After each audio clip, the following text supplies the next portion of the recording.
Good evening, ladies and gentlemen. It's my pleasure to call to order the Conejo Recreation Park District meeting for April 18th, 2024. And I'd like to ask our general manager, Mr. Jim Friedel, to please lead us in the flag salute. Thank you. Please rise. Place your hand over your heart. And if you're military, you're allowed to salute. Ready, begin.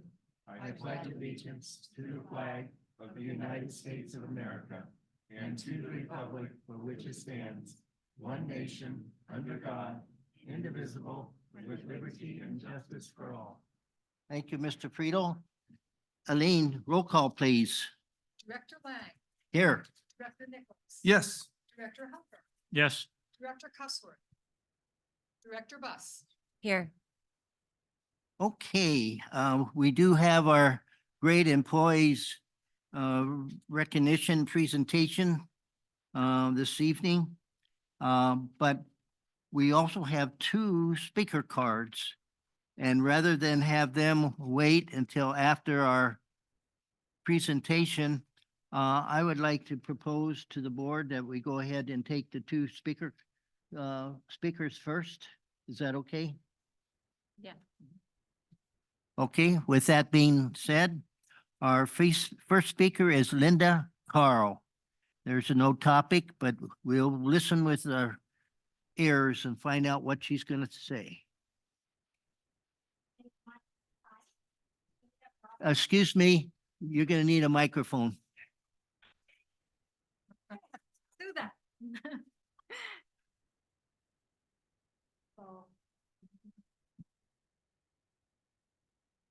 Good evening. My name is Linda Carl. I'm a longtime resident of the city of Thousand Oaks, and today I brought my poster board with a picture of an individual sitting on a wheelchair.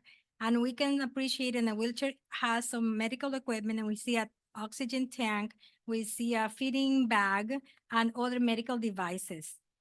And as you can appreciate, this individual is sitting in front of a row of public bathroom doors. If we had an opportunity to get closer, you can see some icons on the doors that indicate possibilities of users for those facilities. However, none of the icons indicate that there is access for a person like the one on the chair. There is been many times when I have been faced with the situation of having to throw on the floor in public bathrooms my coat or my jacket, or find a long enough piece of paper to lay this person, my son, on the floor of a public bathroom in order to change his disposable underwear. When he was a little child, I could feed him in the back of my vehicle. At 20, I can no longer do that, nor would I do, even if I could, out of respect to his dignity. Every bathroom that I have visited, I have not seen a proper facility to address his particular needs. This picture was taken at 28th of March in the park that is next door to where I live. He was born and raised at the same place. And for 20 years, I have dreamed and hoped that every time the CRPD remodel the bathrooms, there will be a place to accommodate his needs. I visited other parks in other parts of the city and even the county, and there are no such facilities. The mall has a beautiful family room where mothers can sit and breastfeed their children, and there are changing stations for babies. There are no appropriate places for individuals like the one that we see in this picture. I think it's time we do that, because there is a long history of disabled individuals advocating for everyone to be included, but they continue to be left behind. They have opened many, many doors for groups of individuals that have been marginalized, and they have not made way to the forefront. I ask you to please consider looking at the facilities that already exist and perhaps doing a little remodel and providing people like my son an appropriate place to take care of their needs. Thank you. Thank you. Next we have, and I'm sorry if I mispronounced, Rosanna Carrera.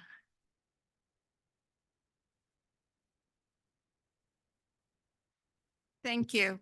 My name is Rosanna Guerra, and I'm a resident of the city of Thousand Oaks.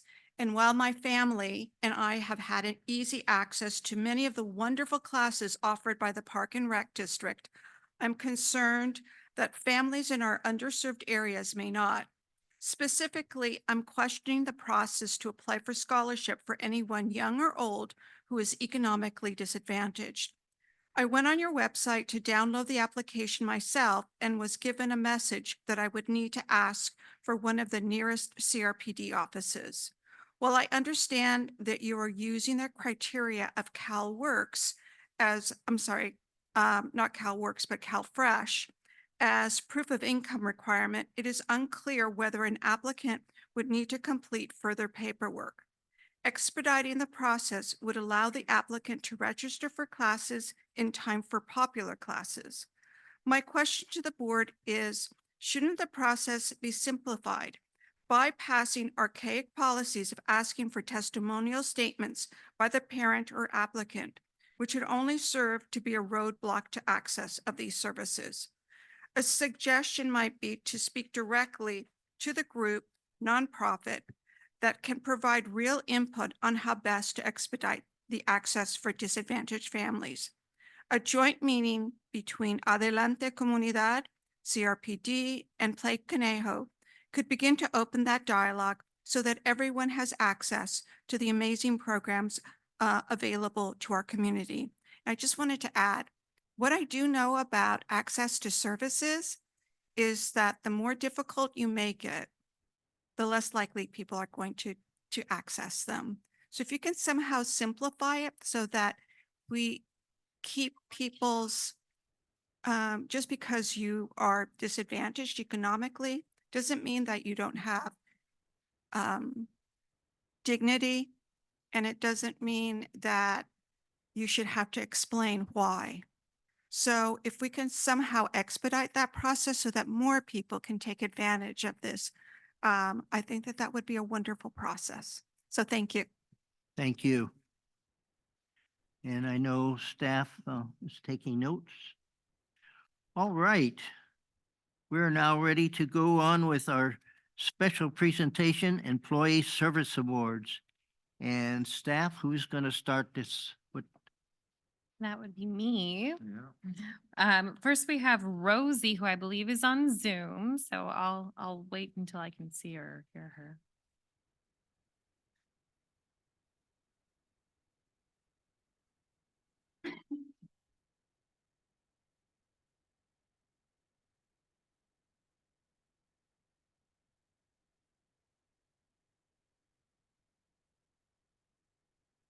Hopefully.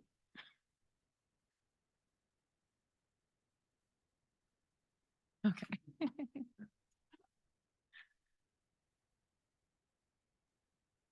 There's Rosie. Sorry, I was trying to figure it out.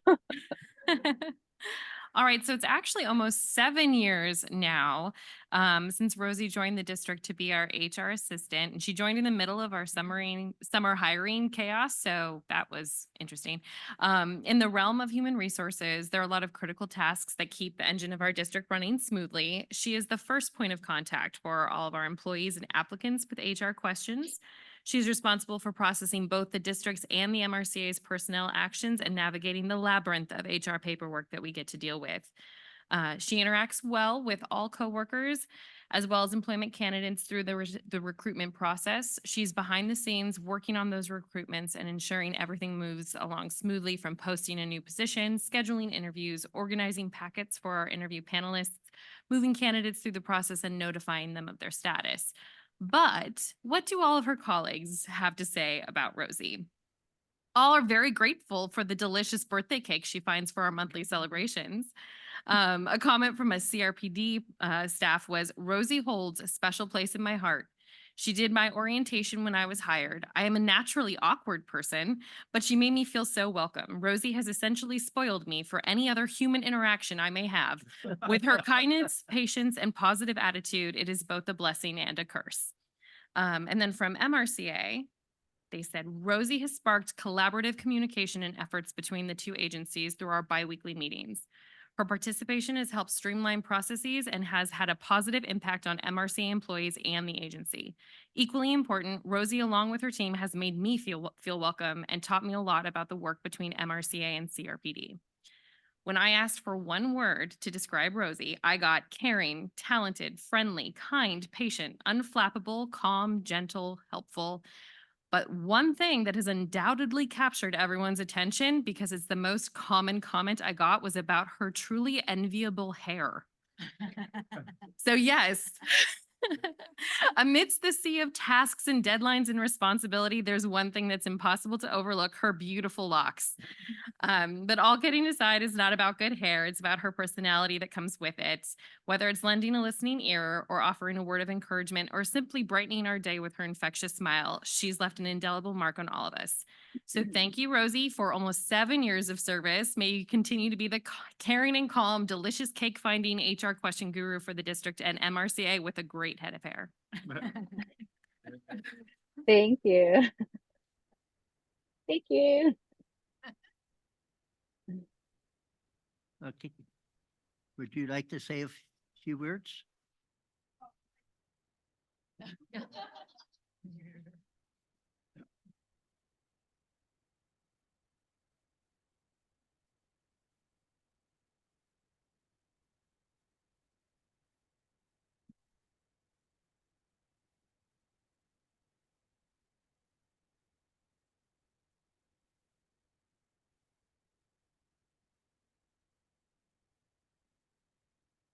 Okay.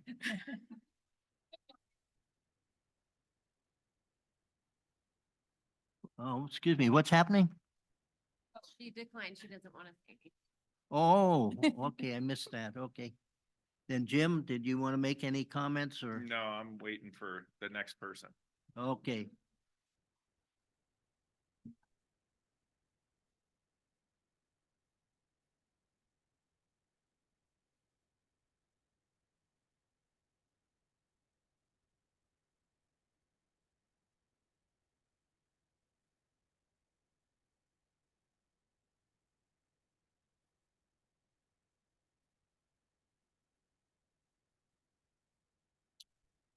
All right, so if Merle, you want us to see your face, you can turn on your camera. If not, hopefully you can hear us. So Merle Lopez, he's been with the district for 5 years.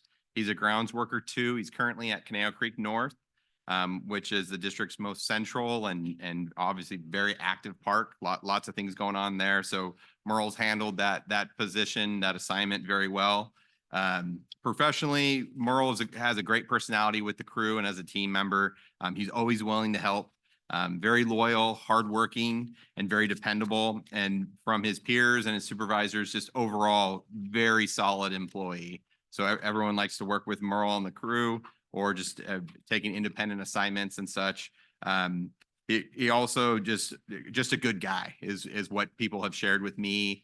And in my interactions with him, I definitely agree. And Merle hopes to continue to kind of grow in his role with the district in the future. Hey, Merle. And so little personal notes about Merle. He lives in Oxnard. He went to Channel Ends High School, graduated from CI. He's been married for over 30 years now, right, Merle? Yes, sir. And a very proud parent. He's got 3 children. He's got a daughter and 2 sons. His oldest, he loved his name so much, he named him Merle Jr. And I actually have, or my family has actually interacted with Merle's family, because Merle Jr. actually works at my wife's physical therapy clinic. And shockingly enough, Merle Jr. is very hardworking, and his dad has done a good job of instilling that work ethic in him, and which is great to see and hear. And yeah, just overall great vibe from the family. Personally, Merle enjoys the outdoors, loves to fish, loves to hunt, loves to camp. Family loves sports. Merle's on the right team. He likes the Dodgers. Merle Jr. likes the Angels, so boo on that. But then he also enjoys the Lakers and the New Orleans Saints. So just a big sports family. Merle truly enjoys working as his role with the district, and just the opportunity, and really appreciates the opportunity the district has given him in my conversations with him. And so thank you, Merle, for your 5 years of service with the district. And Thank you. if you wanted to share some words, Merle, go for it. I just want to tell you guys, thank you for the opportunity. It's been great. I like what I do. I like the people. Thank you guys. That's it.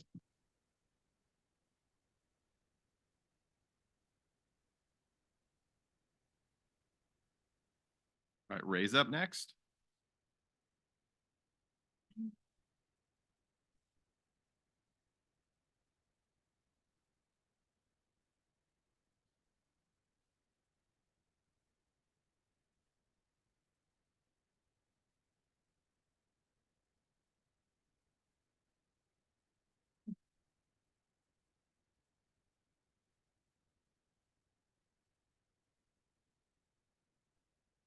All right, Ray, I'm going to begin speaking. Feel free if you want to share your camera.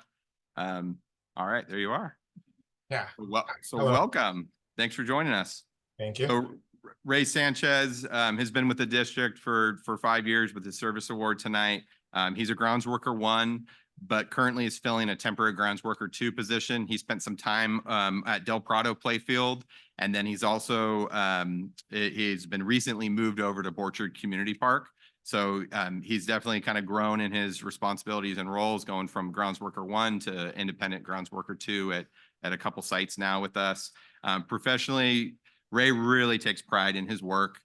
He really tries to make the parks as nice as he can, and it's all the little things to the important things he really touches on his facilities. He's a very good communicator. He asks questions when he doesn't know, and he is always willing to learn. So that's something that really stands out with his crew and his supervisors. As I mentioned, independent worker, very detail oriented. He is a man of few words. So he's very quiet, man of few words, but he really enjoys being part of the team. And he hopes to kind of continue to grow with his role in the district as well. He recently earned his pesticide certification, and then he's also working towards his backflow certification currently. Personally, Ray's married. They're looking to start a family, hopefully in the coming years. Recently bought his own house and resides in Camarillo. He also loves boxing, soccer, and just learning new things. Loves to be a student and just learn different things and grow as a person. So Ray's a great team member and takes pride in the work that he does with CRPD. So thank you, Ray, for your 5 years of service with the district. Thank you guys. Thank you guys for the opportunity. And I've worked with many other public agencies, such as like the city of Oxnard and city Camarillo. And I have to say, the job here that I have it's been the best. I love all my coworkers. I'm really grateful to be working with CRPD. Thank you so much. Thanks, Ray. Yeah, of course. All right, we got a live one now. So the drill is you go up to the podium, Ryan.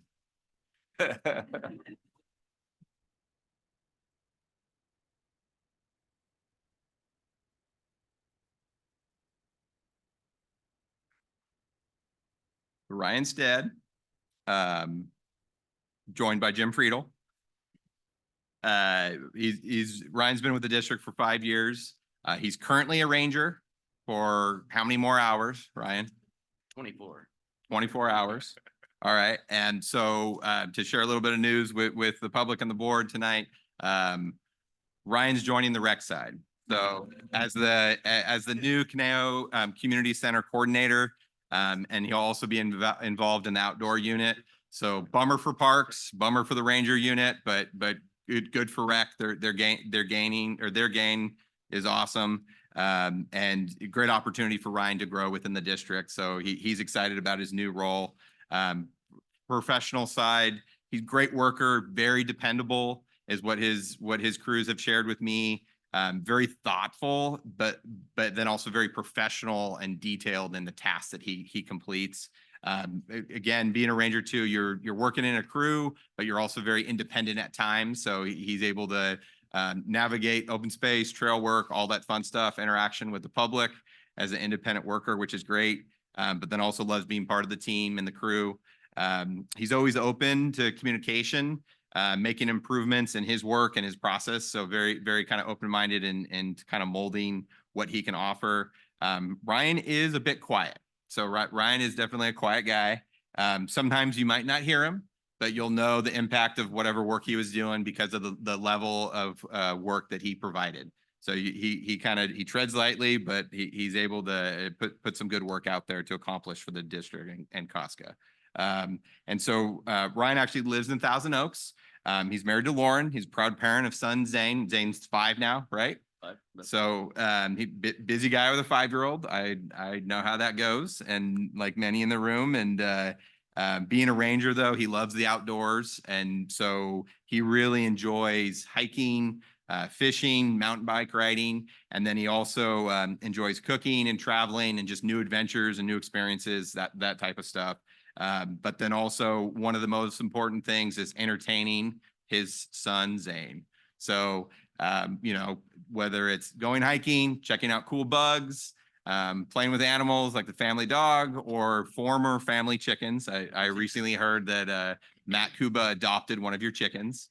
Thankfully. And so yeah, he's just in the thick of it with the family. Big task with Zane and just enjoying life here in Thousand Oaks. But then also he does have his honey-do list of, did you get your landscaping projects done? Last time we spoke in detail, you're working on some stuff still. You Maybe wouldn't want to drive by my house. Okay. But you're not using water, so that's good, right? No, definitely not. Yeah, perfect. But yeah, and Ryan really takes his really important to Ryan is his family, but then also his health and wellness and making sure that he instills the outdoors and health and wellness in his son Zane. So yeah, proud dad. Ryan has a great attitude. He is a great representative of Casca and CRPD. And thank you, Ryan, for your 5 years of service and good luck at Conejo Community Center on the rec side. Thank you.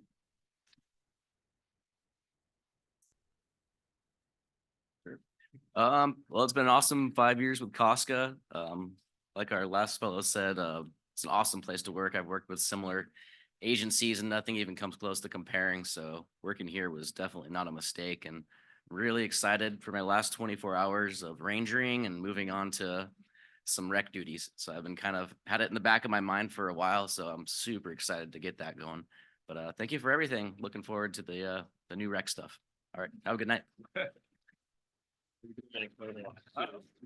Shelly's like the photo op person here. So.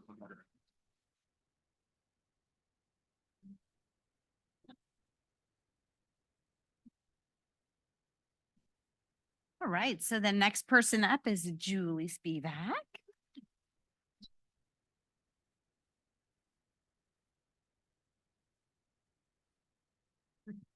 Many of you may have been at a lunch party with Julie today. She's a very busy lady. But we are celebrating Julie is being recognized tonight for 10 years of full-time service to the district.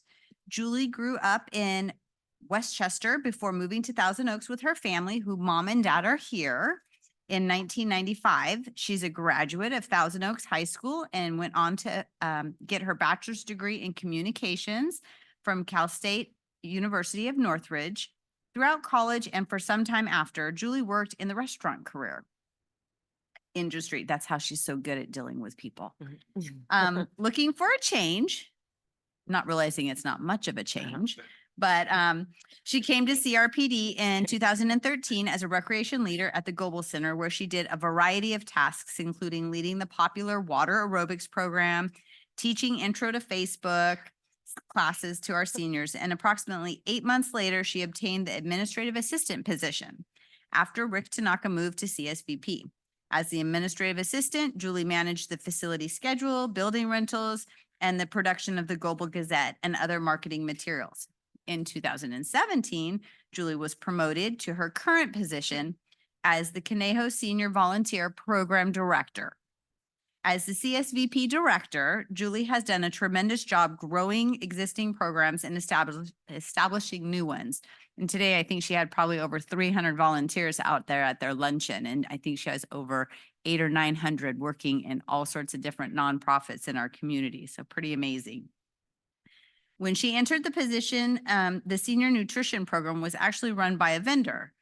A big undertaking, Julie now manages the entire program, including VC AAA grant, kitchen staff, and volunteers. And far too often, she fills in to cook and clean when needed. We didn't want those skills, restaurant skills, to go unused, so we made sure that's there. The tax program has also been around for over 30 years, but the operation continues to grow under Julie's leadership. And no matter the challenge, Julie and her volunteers find ways to serve the public. During COVID, the CSVP tax program transitioned to virtual appointments as was one of the only free tax programs offered in the county. This year, I think I heard one of the biggest days was like 70 taxes in one day at one of the locations. So they just finished up another great year.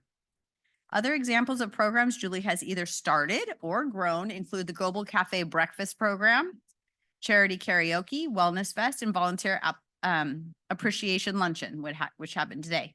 One of the biggest impacts Julie has made in expanding the number of agencies she partners with to place volunteers.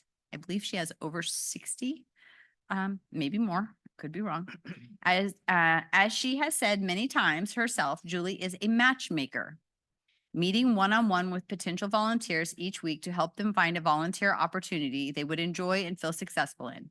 She has increased the number of partner agencies by proactively meeting with new nonprofits in the area to explain what she does and how she can help. Additionally, Julie is part of the Chamber, the Conejo Senior Resource Center, and the Senior Congress, and a committee of the Conejo Las Virgenes Future Foundation. Julie, as the CSVP director, is a perfect pairing. She has a huge heart, is service-oriented, empathetic, loves helping people, and cares about her community. Not only does she help dozens of local nonprofits be more successful, but she also provides seniors with purpose and services that they might not otherwise find. When she's not busy making the world a better place, she enjoys spending time with her boyfriend, Mike, who's here, and his 2 daughters. Julie's parents, Gary and Margarita, are also here and can be seen volunteering and attending several of the CSVP programs. Julie also enjoys reading, sports, and loves spending time with her family and friends. Thank you, Julie, for everything that you do for our community and for CRPD. We really appreciate it.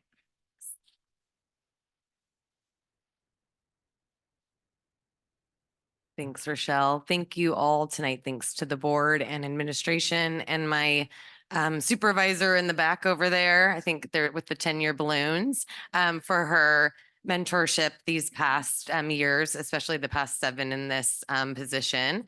And all of Global staff and my CSVP staff who helped make our program so successful. And of course, thank you to my family and Mike and my parents who have become volunteers since I have been in this position, and amazing volunteers. And today we had over 300 people, I think, at the appreciation, and thank you all for joining. And really the volunteers are what make this community so great. And I learn from them every single day. You know, coming into work every day, it's very different. And sometimes it's amazing. Sometimes it's a challenge.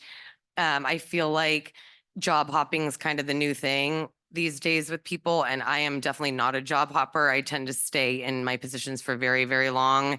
And I feel like it took me probably about 2 to 3 years to learn the ins and outs of this program. And then I still learn more every day. So thank you for having us, and thank you for celebrating us.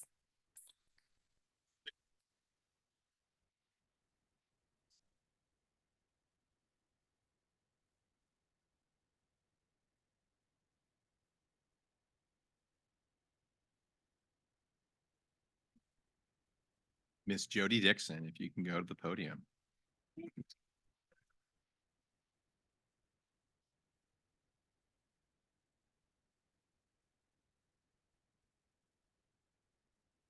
So Jody is celebrating her 15 years of service as a full-time employee. She's worked with the district for over 18 years. She worked part-time at the front desk, started there, and she did such a great job that we wanted to hire her full-time. So she ended up getting into the Parks and Planning Division as an administrative assistant. Jody professionally is highly reliable, very dependable on a daily basis. She brings creativity and enthusiasm in a lot of things that she does. In her time with the district, she's become a piece of knowledge. I know when I started, it was, hey, good, Tom's not around. If Matt's not around, go to Jody. And sometimes Tom and Matt would go to Jody for the answer, believe it or not. And so she's definitely kind of the nucleus of the operations of the Parks and Planning Division. She's always there to support, whether it's assisting the front desk with just district-wide type stuff, but then also just interfacing with the public, whether it's a leaky valve, a playground that they're not happy with, a playground that they're in love with. You know, you name it, Jody handles it, and then she delegates as needed, but then also just really helps us navigate the public, but then also just navigate the process, because there's a lot of paper that comes through our offices, and she helps keeps that organized and all that good stuff. So, and then she also steps in for the board, for Aline with the board at times and helps out with that, which is great. And then just day to day, she's doing a lot of stuff. I'm going to give a quick list, but she does a lot of stuff for the district and the division, whether it's board reports, utility reporting and tracking, bill paying, insurance review and tracking, assessment district support, agreements with user groups, vendors, consultants, other contracts, large event permit review checklist items, help streamline processes internal and outside the agency with our vendors, and then just general support of all the operations. So basically, Jody just makes us look good. So she does a great job of helping things and nudging, reminding, proofreading, finding my typos, you know, putting together a lot of stuff. So she does a really great job. She is also our poster queen. So whether it's a not so fun out of service restroom, a closed court due to work or due to damage, or a beautiful new park or new improvement that we're working on. Master laminator too. Yeah. Yeah. See, I knew I was going to leave something out on the list. And so Jody's on it, basically, whether it's an invite, website update to a park planning page or anything that's going on to help the operations. She's great at it, but then she has fun doing it. Again, her enthusiasm every day is there. We check in, check out, and Jody's there with a smile on her face, and it's definitely been great to work with her closely over the years. One thing that I really appreciate with Jody, she's highly organized, right? With all the stuff that I just mentioned, you have to be organized or it would just be a mess. So she keeps things moving forward, but we also both share the love of digital organization. So that's something that we've been working on, just, you know, technology. It's 2024, believe it or not, we still use way too much paper, but we try to digitize a lot of our processes. And so me and her, that was something in the very beginning when I was park planner, was a conversation we had of, hey, trying to keep the division, but our operations organized. She, as I mentioned, she's great with the public, but specifically like our volunteer groups, she'll be working with them, whether it's you know, helping with the grant program that we do with the community grant program with CIP, or she actually oversees the dog bags. So we do get dog bags from the city through the program, but then she also does work with the volunteer group. So that's making sure there's dog bags in the containers at all the parks, making sure that they have the right key, making sure if they're not being filled up, we get a new volunteer. So a lot of good stuff that Jody does. She's also donated her own time for Play Conejo efforts, whether it's after hours, weekend, nights, that type of stuff. And then just, yeah, again, using all of her skills and talents to be able to help forward the nonprofit type stuff, which is great. She is also really close with one of the new kid on the block, or new kid in the park, sorry, not the block members, which is her husband, Andy. Jody has almost been married for 30 years, right? You're approaching 30? Approaching jumped the gun. 29. 29. Okay. So my math was bad. Sorry. But they live in beautiful Camarillo. It's a great place to be because that's where I'm at. And but Andy and Jody are a package deal. And so Andy, all the fun stuff that Jody helps out with. Andy's been a really good sport. He's tried really hard to teach me to dance. Doesn't work, but he's got the moves and that's fine. One of the Andys has moves, so that's great. But then together they love to travel. They're always planning their next trip, whether it's a cruise or just a family destination to visit friends and family, do fun stuff. She's a huge animal lover, loves dogs, cats, chickens. However, she does let me kill an occasional spider in the office, so she doesn't push me around too much in that department.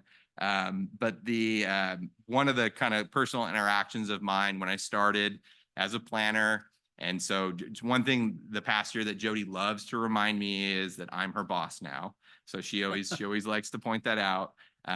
However, when we first started working together, she came to me and said, "Hey, Andrew, whatever you need help on something, you need me to push some paper, process, proofread, whatever, I'll take care of it." When I wasn't her boss. And so I felt super special. I was like, oh, cool. Like, hey, this feels really good. And then I found out she does that to everyone. So what wasn't what it wore off, but You are special, but Andrew. Jody still does make me feel special. And so just Jody has made a significant impact in the operations of the district and just the community and the facilities that we use to serve the community. And so thank you, Jody, for your 15 plus years of service with the district. Thank you.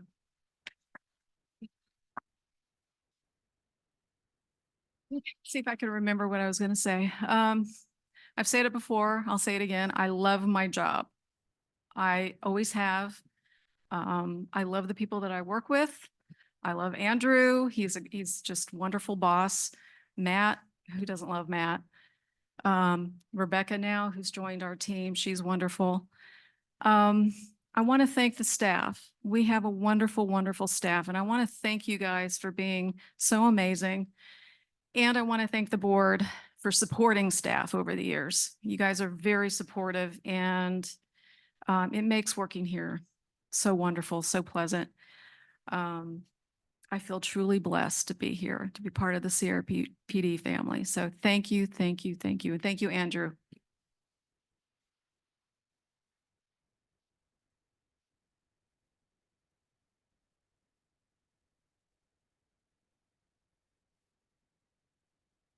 All right, Joe Dodge to the podium. We only have one, right? Okay. So Joe Dodge is our irrigation tech. He's joined by his wife Diana tonight in the audience. He started with us as a grounds worker one. Professionally, his background, he was a grounds worker with the city of Ventura before he came to us. And then he found his niche as a irrigation tech. So this was a new position for the district in 2015 when we were dealing with the heavy drought. And so Joe is the first one to be in this position. And so he's going to be giving the presentation later tonight, so I won't take all his thunder. But he's working with contractors during turf conversions, conversions to reclaimed water, looking at existing systems, auditing our existing systems, seeking improvements, and then just works with contractors during new projects as we onboard like a new park, say Sapwe Trails. He's doing irrigation checks, kind of following up on some of our reviews and getting into the details of the system that was installed, making sure that it's a specification and that it's going to meet the requirements, and it's talking to the irrigation controller, making sure it's got the proper flow and coverage, all that good stuff. And so since his hire, the district has been consistently below our target water use. So it has saved millions of gallons of water, thousands of dollars, lots of funds that we have saved over the years. And then that's also with Joe educating our crews and our staff members. So he's always sharing, he holds training, reviews things with his crew leader or with the crew leaders and the supervisors, and then just really assesses any new irrigation technologies over time. So Joe's been a part of that team that's been able to make that happen. As I mentioned, Joe's married with his wife, Diana. They have 3 kids. They also have 3 grandchildren. Public services in the family. A couple of the kids are teachers. And Joe has a personal goal of visiting all 50 states. How's that going, Joe? 34 so far. 34, good job. What's your next one that you're gonna visit? We're going to Chicago next month, actually. So But you've been there before. I've been there. That doesn't count. Yeah, it doesn't count. So Joe's a sports fan, Raider fan. Yeah. Sometimes he's a Bears fan when they're winning. So hopefully with the big draft pick this year, they'll be winning a little more. He is originally from Illinois, still has family in the Chicago area, enjoys golf, wine tasting. He's not leaving us yet for retirement, but he is looking forward to being able to golf more and travel more and just enjoy life a bit. So Joe's always learning, trying new things and kind of back checking our processes, which is great. And just really kind of seeking out new opportunities and ideas. And so Joe has been a real big part of making our water resources better, us saving water, all that good stuff. And so the sustainability efforts have been great with Joe's insight and process. And so we're happy to have him and appreciate the work that Joe has done. So thank you, Joe, for your 15 years of service with the district and appreciate it. Thank you. Yeah, I just want to thank the board and the staff for being so supportive, and I'm going to talk your ear off here in a few minutes, so I'll leave it at that for now. Thanks.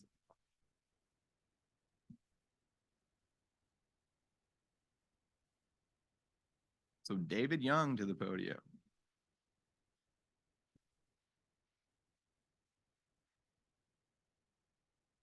So Dave Young has been with the district for over 15 years, celebrating his 15-year service award tonight. He is a grounds crew leader. He's currently operating out of the Borchard shop.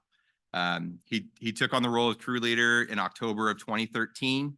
He started originally as a contract worker in 2006 and then became full-time grounds worker within the next year. Dave brings enthusiasm and strong love of the district to the position. He's very proud of being able to provide through the work that his crews do a safe environment for the public and the community to use at all of our different facilities. Dave's a real smart guy, sharp, student athlete in college, was playing soccer while attending school, and he recently earned his playground safety inspector cert. He looks to continue to kind of grow in his current role, gain knowledge and be able to kind of grow within the district in the future with management and communication. He is a local product. He did graduate from Thousand Oaks High School. He's a family man. He's very proud. 2 daughters, big soccer family. So he's been able to share that love of soccer with his family. Personal goal of his is to become fluent in Spanish. And also would like to volunteer more a little bit in the community. He does enjoy his workout routine at the gym, keeping healthy, and also just enjoys the multitude of sports, MMA and others, and don't hold it against him. But at one point he was a Raider fan as well, just like Joe. I don't know if he still follows the team or not that much these days, but yeah, Dave is a great team member and takes pride in serving his community. So thank you, Dave, for 15 years of service.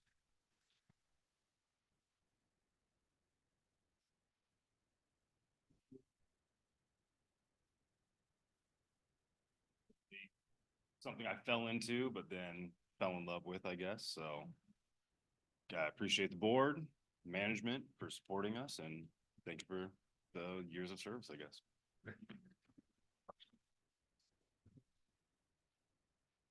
Yeah.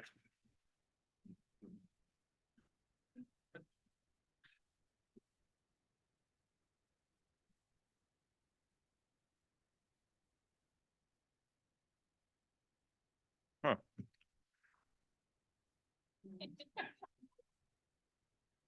Okay.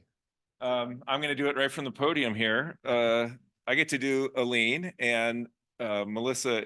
Aline kind of works for both Melissa and I, so Melissa will get some of the time as well. But so standing next to me is Aline Rinder. She's been here 20 years. She started off as an admin assistant in Parks and Planning, and she did that for 7 years. For the last 13 years, we've been together. She's been the executive assistant. So I'm going to kind of weave her background into her current job duties, and you will see, like so many of our lives looking backward, it all makes sense when you go forward, like once you look backward. So she started out with a BA in music from Goucher College.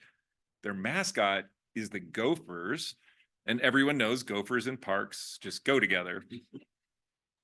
She took graduate level courses in accounting, and now she helps make sure our invoices are properly coded. She worked at a yacht chartering company, and now she handles conference registrations and travel arrangements for at least 7 people. She was a legal secretary for 7 years, and now she responds to and helps process our legal claims and works with third-party administrators, insurance companies, attorneys, like it's no big deal. Speaks the language. She oversaw the circulation department at the Bethel Public Library. So she was in charge of a lot there at the library.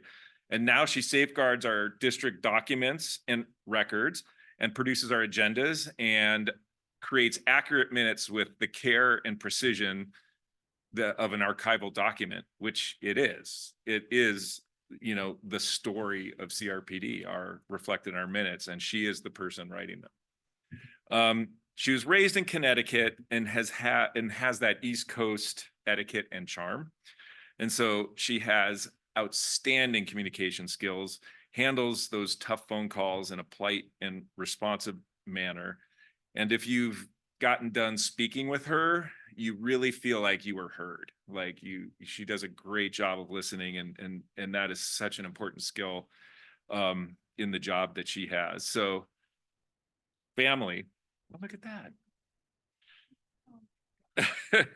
She loves her family and relishes the time with them. Her husband, Mark, who is here in the audience, and her daughter, Elizabeth, and son, Stephen, and daughter-in-law, Emily. So that's her family. And rumor is they're on Zoom. I don't know if you can tell, but shout out to them.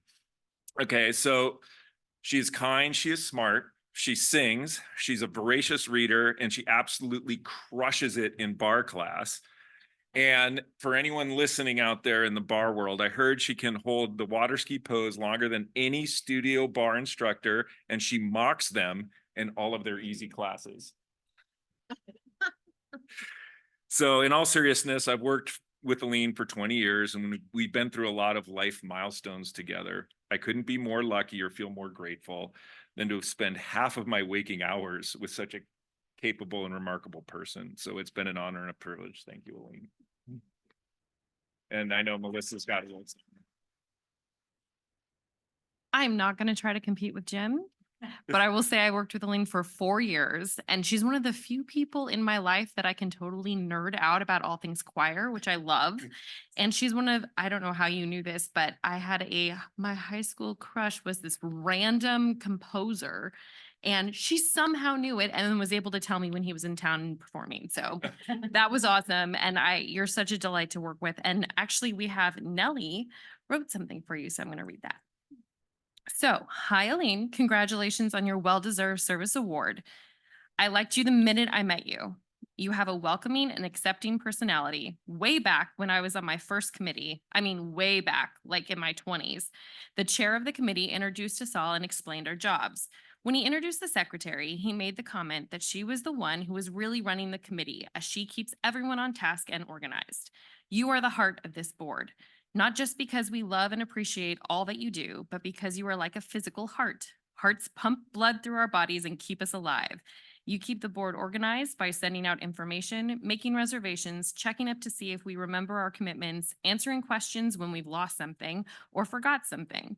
You keep the minutes, you send out agendas, you feed us. You keep the board alive in so many ways. And like a heart, you do everything so seamlessly that we just expect such a high level of competence, just like we expect our hearts to keep on beating. Thanks so much for all you do, and also for being the wonderful person that I know you are. I am so happy to know you, Nellie.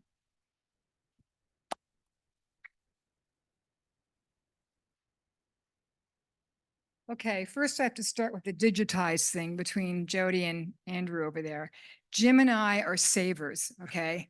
We save everything.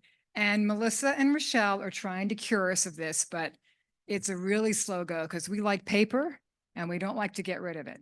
But what I want to show you, I found in paper was my remarks from my 10-year service award. Paper, I saved it. Isn't it good that I saved it? Right, Jim? Yeah. Never gonna need it. That's right. So And I read that, and it really, every word of it is the same today. And one of the things it reminded me of was when this job posted over 20 years ago, I was applying for a lot of things. We had just moved to California about a year and a half earlier, and I hadn't been working. I was getting my teenage kids acclimated, and I was hoping that Mark would forget that I didn't have a job. But unfortunately, one day he came in and said, Aline, you have to go back to work, Damn. But I found this in the in the Acorn. And my parents were visiting from the East Coast, and I had filled out the application, and it was due at 5 o'clock on a Friday afternoon, but we were going down to Huntington Gardens. And I had some other irons in the fire. So I said to my parents, I'm not going to apply for that park job. I've got other stuff going on. I'll find a job. And my mother said, no, let's just go. We'll go turn it in before we go down to Huntington. I said, no, let's not. And she convinced me to come up this hill and turn the application in. So ever since then, obviously without her, I wouldn't be here. Well, certainly without her, I wouldn't be here, but I mean, without her, I wouldn't have gotten this job. So this is always a fun reminder of mother knows best, really. But also, I've been to many of these ceremonies because I cover all the board meetings. So I've seen so many people get these awards, and it never gets old. And it always reminds me of the amazing people that work here. The team we have is unmatched. And I truly believe there's not a better park district, George would agree with me, in the country. And all the good work that you do out in our centers and grounds and facilities, maintenance, everything, we couldn't do it without you. And I'm so proud to be a part of this organization. I always have been. And to the board who puts up with me and just, listens to me, takes my advice sometimes, points out mistakes, right, Chuck? Like you did tonight. Hopefully they're rarely made, but just really happy to be here. Can't believe it's been 20 years. And, Jim, my work husband, we have been through a lot together, and it's just been a true pleasure all the way around. And I'm very grateful to have been here and hope to be here a little bit longer. So thank you very much. Thank you.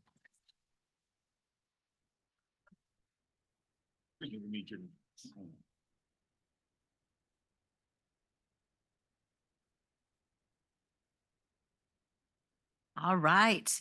And our person with 35 years with CRPD, Jay Dodwell.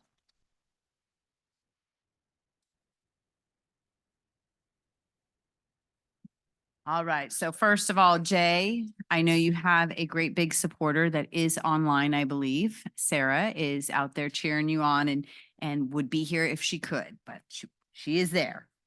So it is my honor to recognize Jay Dodwell tonight for 35 years of service to the Conejo Recreation and Park District. Jay began his recreation career in 1987. 87. As an intern for the city of San Diego Park and Rec Department. He obtained his bachelor's degree in recreation from San Diego State University. He returned to Thousand Oaks area in 1989, got his first job at CRPD as a recreation leader at the Conejo Community Center. When the teen center opened that year, Jay was hired full-time to be the very first teen service coordinator. Since that day it opened, Jay has had a way of making everyone who walks through the door feel welcome. In 1992, Jay moved into the full-time outreach worker position with the district, working out of the Borchard Community Center. He led school discussion groups on middle school campus, cruised the hot spots around town, and was the friend that youth confided in. So you hung out at Taco Bell? Often. In 1995, Jay moved back into the teen center coordinator position. He has spent 3 decades now working alongside school district staff, building relationships and offering programs at the teen center and at our local middle and high schools. Jay is tasked with overseeing the center's frontline staff. He has done an excellent job training the staff and instills in them that it is more than just a job, that they are role models for all the kids walking into the facility. For the last 7 years, Jay has been a member of the Conejo Valley Unified School District Students Attendance Review Board, SARB.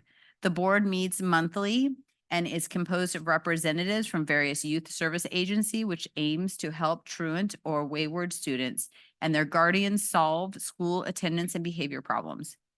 Jay proudly represents CRPD and has made numerous referrals to the many programs that the district offers that help kids keep on track and lead a more balanced and healthier lifestyle. Over the years, Jay's has had the challenging task of having to stay up to date on the ever-changing teen trend. I don't even know how you do that. To bring new and innovative programs to the Teen Center. Jay's input and knowledge of teen programming helps drive plans for amenities in the backyard refurbishment project. The 2023 renovation displaced him for almost a year, and he was amazing, assisting other units, helping the senior center, working with teens out in the field. He kept a positive attitude through the construction delays and assisted the senior center with their front desk and facility setups. He just basically did whatever he needed to do, and then also met teens out in the field. As soon as Jay got settled back into the building after construction, the site supervisor went out on leave and Jay stepped in to lead until during her absence. Jay is truly a team player. Since reopening, Jay has revamped the Teen Center dances into Teen Center backyard block parties, which has led to increased attendance. Jay's colleagues have said that some of his best qualities are his love for the community, his positive outlook, flexibility, calm demeanor, and of course, his sense of humor. Being a former college basketball player, this is where I got it wrong earlier, Jay. Jay has always had a love for basketball. And a fun fact, even though his older son, who's back here, John Anthony, can run circles around him with his understanding of e-commerce business, or with younger son, Jaden, who can now easily beat Jay at golf. I thought it was the other way around earlier. I almost got in trouble. Jay actually can still beat them both. I don't know. In a friendly game of horse in the backyard. True.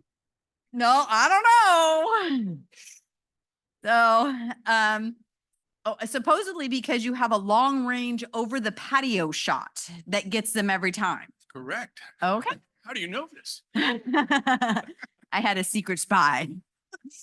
So Jay is here tonight also with his wife of 29 years, Valerie, and both the boys are here. And so, thank you, Jay, for everything that you've done. You truly have been a rock for that teen center. You've been there since it opened, and it's been through a lot of transition and a lot of staff changeover. And you have just been a steady, calm person there, and it's been really great for the teens because that's what the teens need. And so we appreciate everything that you've done for them, and thank you very much for your years of service.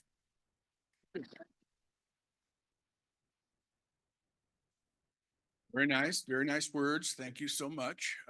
Board of Directors, thanks for the recognition. Did want to start just a couple comments, some breaking news.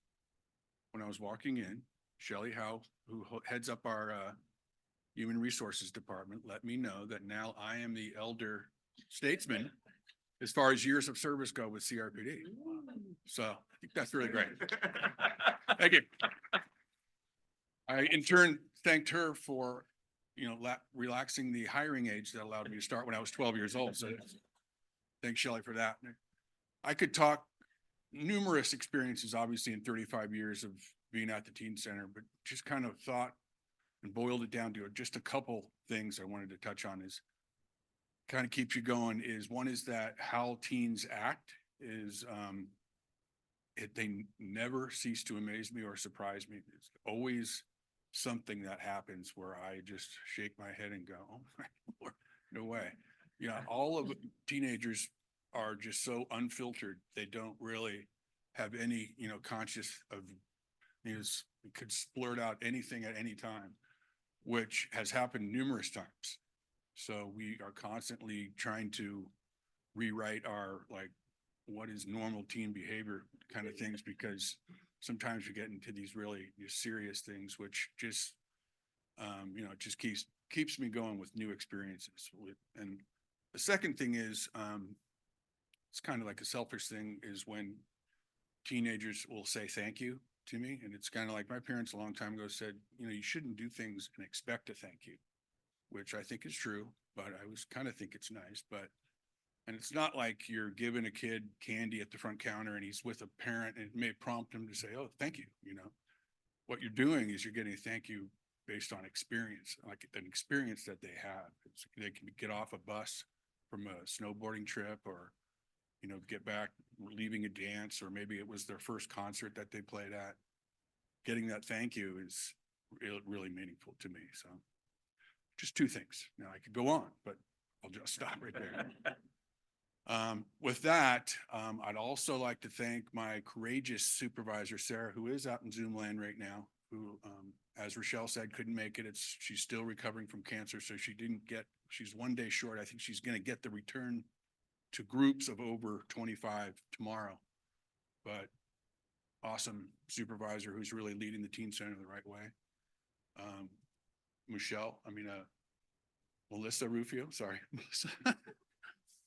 Is here in support me, BJ O'Connor, longtime teen center employee here. And of course, my family, my wife Valerie and my two boys, Jaden and John. And that's it. That's what I've got. Thank you. Party time. I'll get space now. A picture of you. That's great.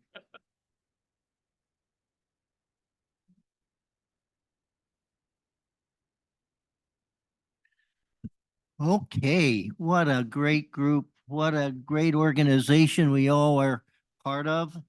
And as is mentioned, I believe by Aline, this is one of the board's favorite opportunities to talk about you, the employees who are the face of CRPD. So at this time, I'm going to ask board members if they would take a few minutes to summarize what we've just gone through. And I'm going to start on my far right, Director Huffer. Thank you, George. I guess I had to start out by quoting Aline, because truly this never gets old. You know, I've gone through the various recognitions over 10 or 11, however many years it's been, and it really doesn't get old. To hear from all of you, seemed like everyone made a very similar comment that they love their job, they love their coworkers, and they love the community that they're working in, which is really special. Whether you are locals who've been here most of your life, and I remember that there were several of you who were TO high school grads, which is terrific. Or if you came from the Midwest or all the way from Connecticut or wherever you're coming from, what you're doing for our community is just absolutely spectacular. And for myself, for the entire community, as George mentioned, it's you folks who are out there every day dealing with the public, dealing with the people who use our programs, use our services, use our facilities. Thank you so much for everything that you do. Some of you I know very, very well. Some of you I haven't had an opportunity to get to know very, very much, but just a couple of quick comments for Ryan. It's exciting that you're going to be changing to a rec supervisor, but I don't know how you can possibly leave Costco. I mean, being able to hike all day and all night long, I don't know how you can leave that, but good luck at that. Well, I mean, you know, rec is good, but Costco's better. So, I mean, you know, you got, sorry. Jody, thank you so much for teaching Andrew everything he needed to know and trying to keep him in line. I know that's a hard task, but the 15 years that you've given to the district and everything you do for parks and planning is absolutely spectacular. Joe must have been very quiet the last few months or a couple of years actually with all the rain that we've been having. Got nothing to do, just sit around and watch it rain. I mean, you know, what does an irrigation tech have to do anymore? But no, but coming on and taking on that role full time, had a speaker at a recent Kiwanis meeting from Las Virgenes, and I was bragging to him that over the last 15 years, we've managed to reduce our water usage by almost 50%. And a good part of that is a result of what you do for the district. I know I've met David several times. If I recall correctly, you were working for a while at Canal Creek South, and love to talk soccer because I love to talk soccer. And you even cut us a little slack a few times, but it's maybe a little bit wet, but not that bad. Let us play anyway. So thank you for that, David. Oh, I wasn't supposed to tell anybody that. Sorry. Aline, you keep us totally organized, totally in control, answering all of our questions, trying to keep this guy organized. You talked about how much you love paper. You walk into his office, and I mean, you know, stacks of paper everywhere. Presumably, both you and he knows where every piece of paper is in there. But what you do for keeping him organized, but more importantly, what you do for all of us on the board is absolutely appreciated. So thank you for basically being our mother and taking care of us as the board. And Jay, working at the teen center, most of us who have been parents of teenagers couldn't wait until they got out of the house. And instead you go every single day and deal with teenagers. That's either spectacularly talented or I don't know what's wrong with you, but for the teen center and all the teen programs and the outreach programs, without those programs, well, at the teen center, we'd have a lot of young people in our community who would be without the guidance and the rudder that you provide. So thank you, Jay, for what you do. And a little bit out of order, but probably of everybody who's been recognized tonight, except maybe Aline, but probably the volunteer, the staff member that I know best is Julie. And for everything you've done for the CSVP program, particularly for the tax program, which I've been involved with for a few years. I do wish you'd stop bringing donuts over, though. I mean, you know, I'm trying, but those donuts make it really difficult. And we finally celebrated. It was actually 80 returns that we did on Friday, which thanks to Julie's support, we managed to get through it. Of course, we've only been done for 3 or 4 days, and she sends an email out today, says, okay, we're ready to start doing taxes again on May 1st. Thank you very much. But again, to all of you who are being recognized tonight, all of you who are here supporting those, thank you so much. We really do appreciate what you do for our community. So thank you. Thank you, Chuck. Moving to my left, Marissa. So being the newbie here, I do have to say that in my very short career, this is literally one of my favorite board meetings to come to. And when my friends go, are you going to run again? Are you? And I'm like, seeing all of you and what you do makes me want to be a part of it. So I really enjoyed it. And I do love these meetings, just to piggyback on that. The other thing is that I really am grateful and respect all of you for working in public service, because I know that there is more money in private sector, and you all choose to be here to give back to our community, especially those of us that are Lancer Pride. And Dave's rolling his eyes at me. But I just think it's amazing to give back to our community that we all grew up in, and now our kids are enjoying. I cannot tell you how many people I know that have relocated here and did not grow up here and are amazed at the services that we have here, from our facilities, from our summer camps, our parks. I mean, it's just constant wherever they came from, they didn't have these type of facilities and services. So I really appreciate it. So Julie, I just love the fact that you are in this role and that you've been doing this. And I have admired you working with the seniors for so long. I can't believe you've been working here for 10 years. It seems like just the other day that you started working here. I mean, And then Jody, I really appreciate you on the chili cook-off, reminding me of all the stuff that I'm supposed to turn in for it. She is wonderful because I never remember to turn in my final P&L or my mailing of the neighborhood, which finally sent to you today. Yeah, appreciate that. And Dave Young, I cannot believe that you've worked here 15 years. I don't feel like we're old enough for you to have worked here 15 years. But yeah, it's always been fun. And, you know, running my first chili cook-off and having you there, making me feel like, okay, I'm not going to burn down the park. Like, this is going to work out, has been great. Sean Lafreniere did not give me that warm and fuzzy. We'll talk about that later. He was more mad at me. And Eileen, yes, like you are the hostess with the mostest, I would say, because coming onto this and being new and trying to figure out what I'm doing and what meetings I have to be to and just, am I supposed to be on that committee? Am I here? Where am I? Like, you're amazing. You really are so just a pleasure to deal with. I really appreciate you.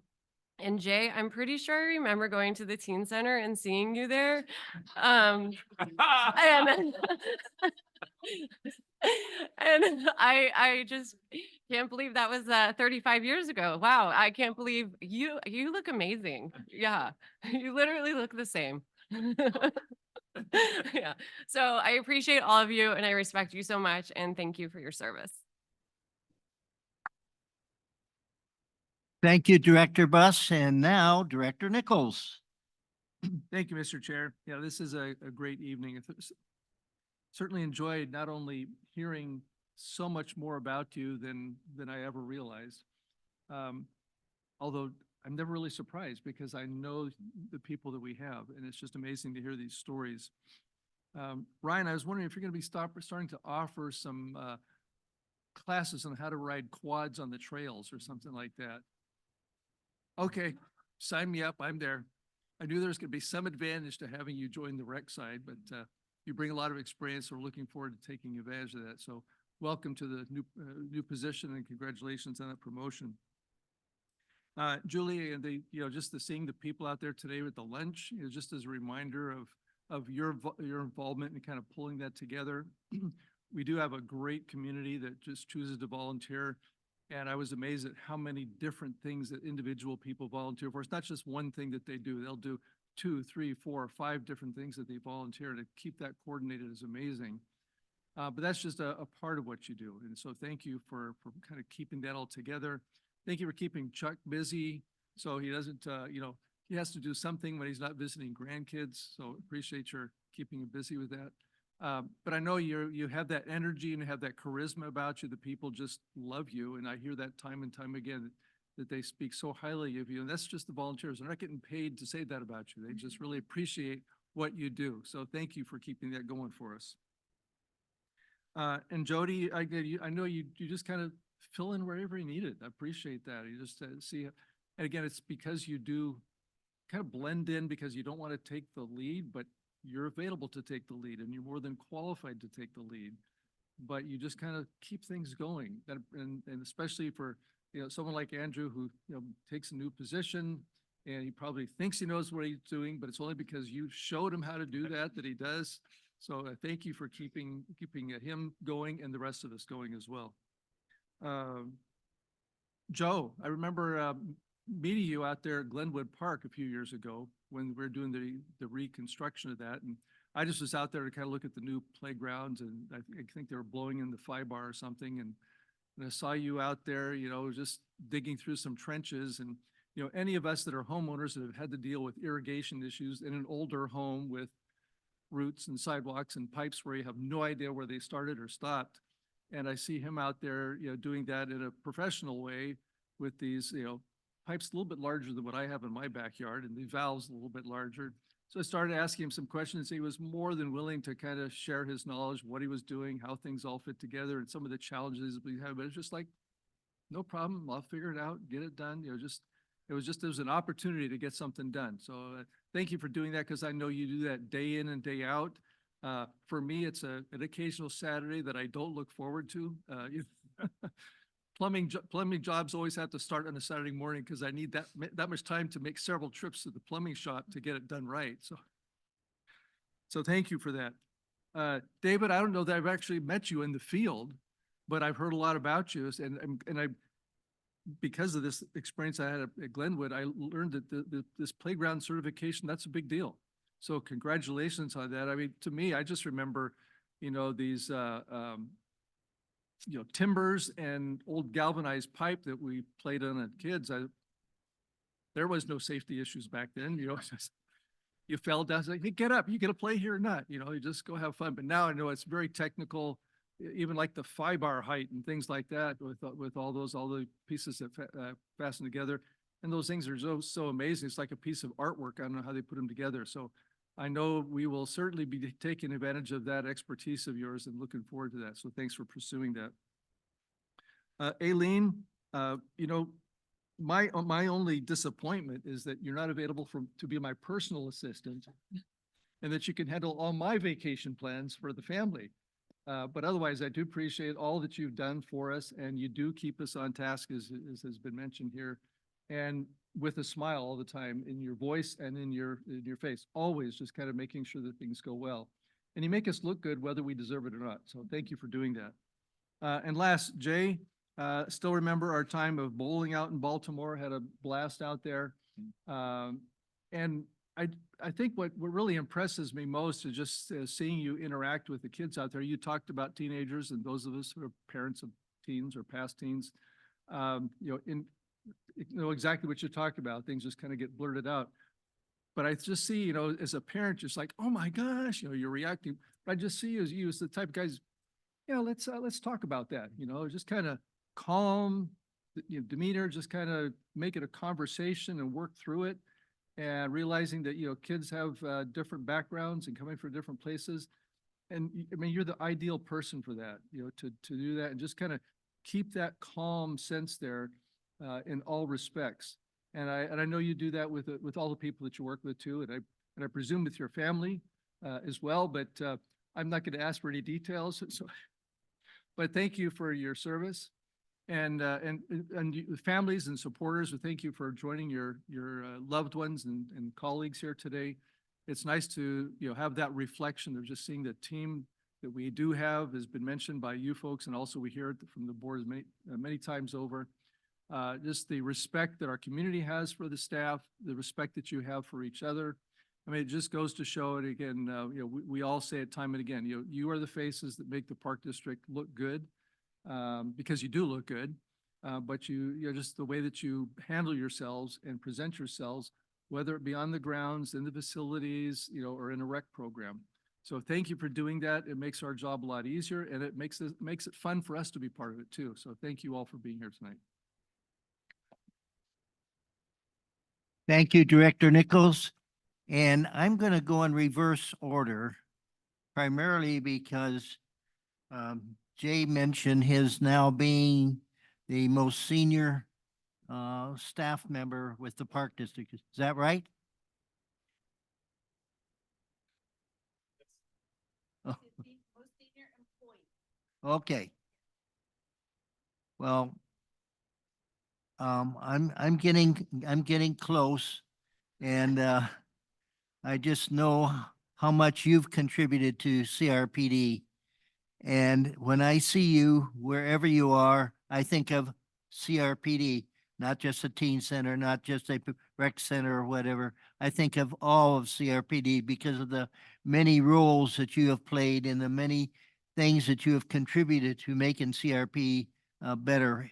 And so we appreciate you. We love you, and don't know how much longer we'll be around. But anyway, I'm just so pleased that you're here to celebrate your 35 years. Now, Aline,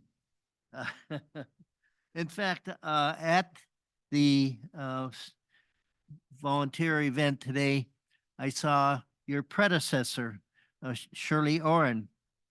And in fact, I was on board before Shirley was. I knew Shirley before she became a CRPD employee. So I saw her, and now I get to have the opportunity to congratulate you on your 20 years. And it seems to have gone so fast. You have done so much. Whenever I send specific emails, I always copy to Jim. I always copy you because I know that way they will be attended to. They, they might, he's got a lot going, as we all do.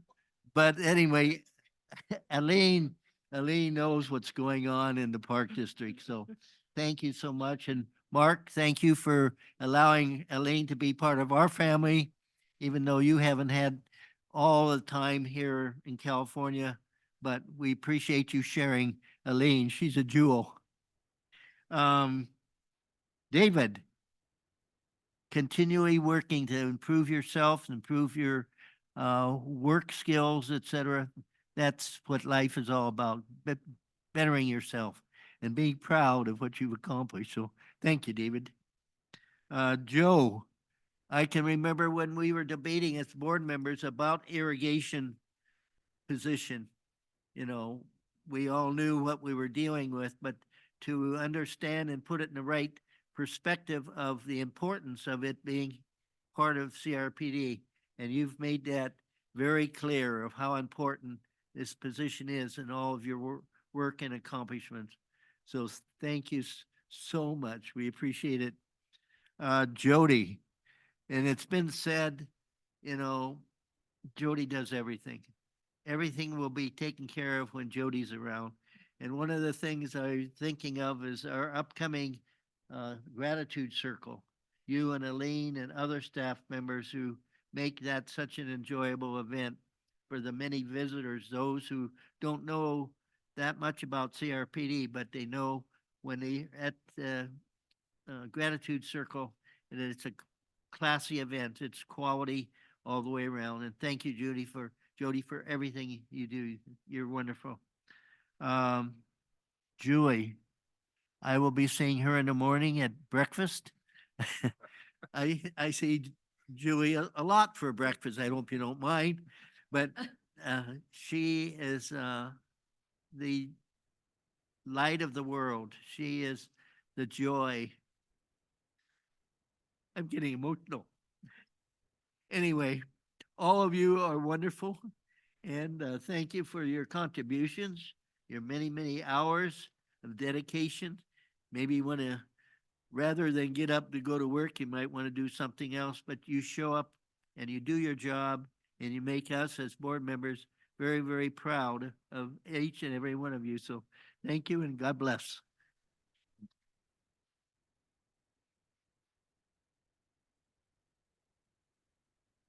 Okay.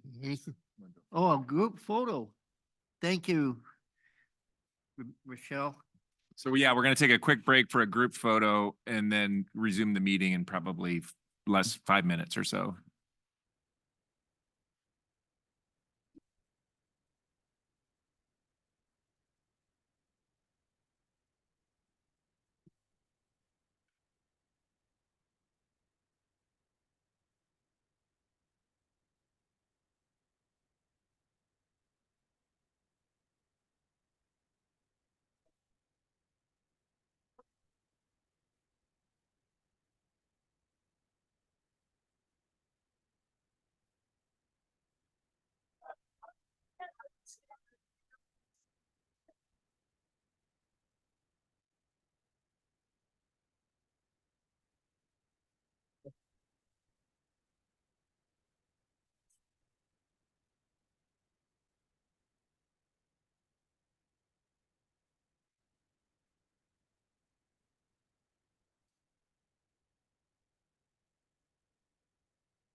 Thank you. I really.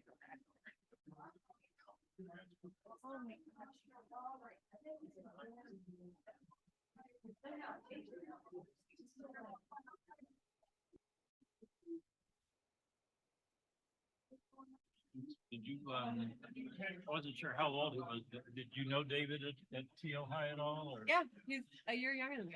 Is that right? And Julie's a year older than me. We all played soccer. Yeah, yeah. Yeah, like, I knew he was a soccer, well, I knew Julie was a soccer player too. and Dave's older sister is my brother's age. Yeah. So, yeah. Oh, yeah. No, I've known Dave forever. Like, Dave's at all my barbecues. Like, we're very close friends. Yeah. Yeah. He's awesome. He's a great guy. And when he started working for here, I was like, oh, really? Because we all watch all the football games together. He threw my husband in the pool and won Super Bowls. It was the one because my husband had Patriots, and so I don't know which one it was, and it was like one where they like shouldn't have won or something. And all I remember is Dave just throwing candy in the pool, just mad. It was just so funny. Yeah.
Elaine, any word about Nellie? But we knew she wasn't gonna be here. Oh, I thought she was gonna be late. And that's why you were kind of delaying me to start the meeting. Oh,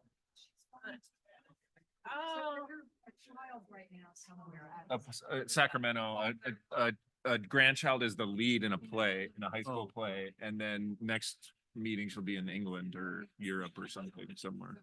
okay. No, I was about to call the meeting to order and Jim said something about Nellie and I thought, well, we're gonna wait for Nellie. There are too many people. Okay. Yeah. Okay. We're going to resume the meeting and appreciate all of you who are here and thank you for the attention and the contribution that you make to the CRPD. We're now moving on to the irrigation tech presentation.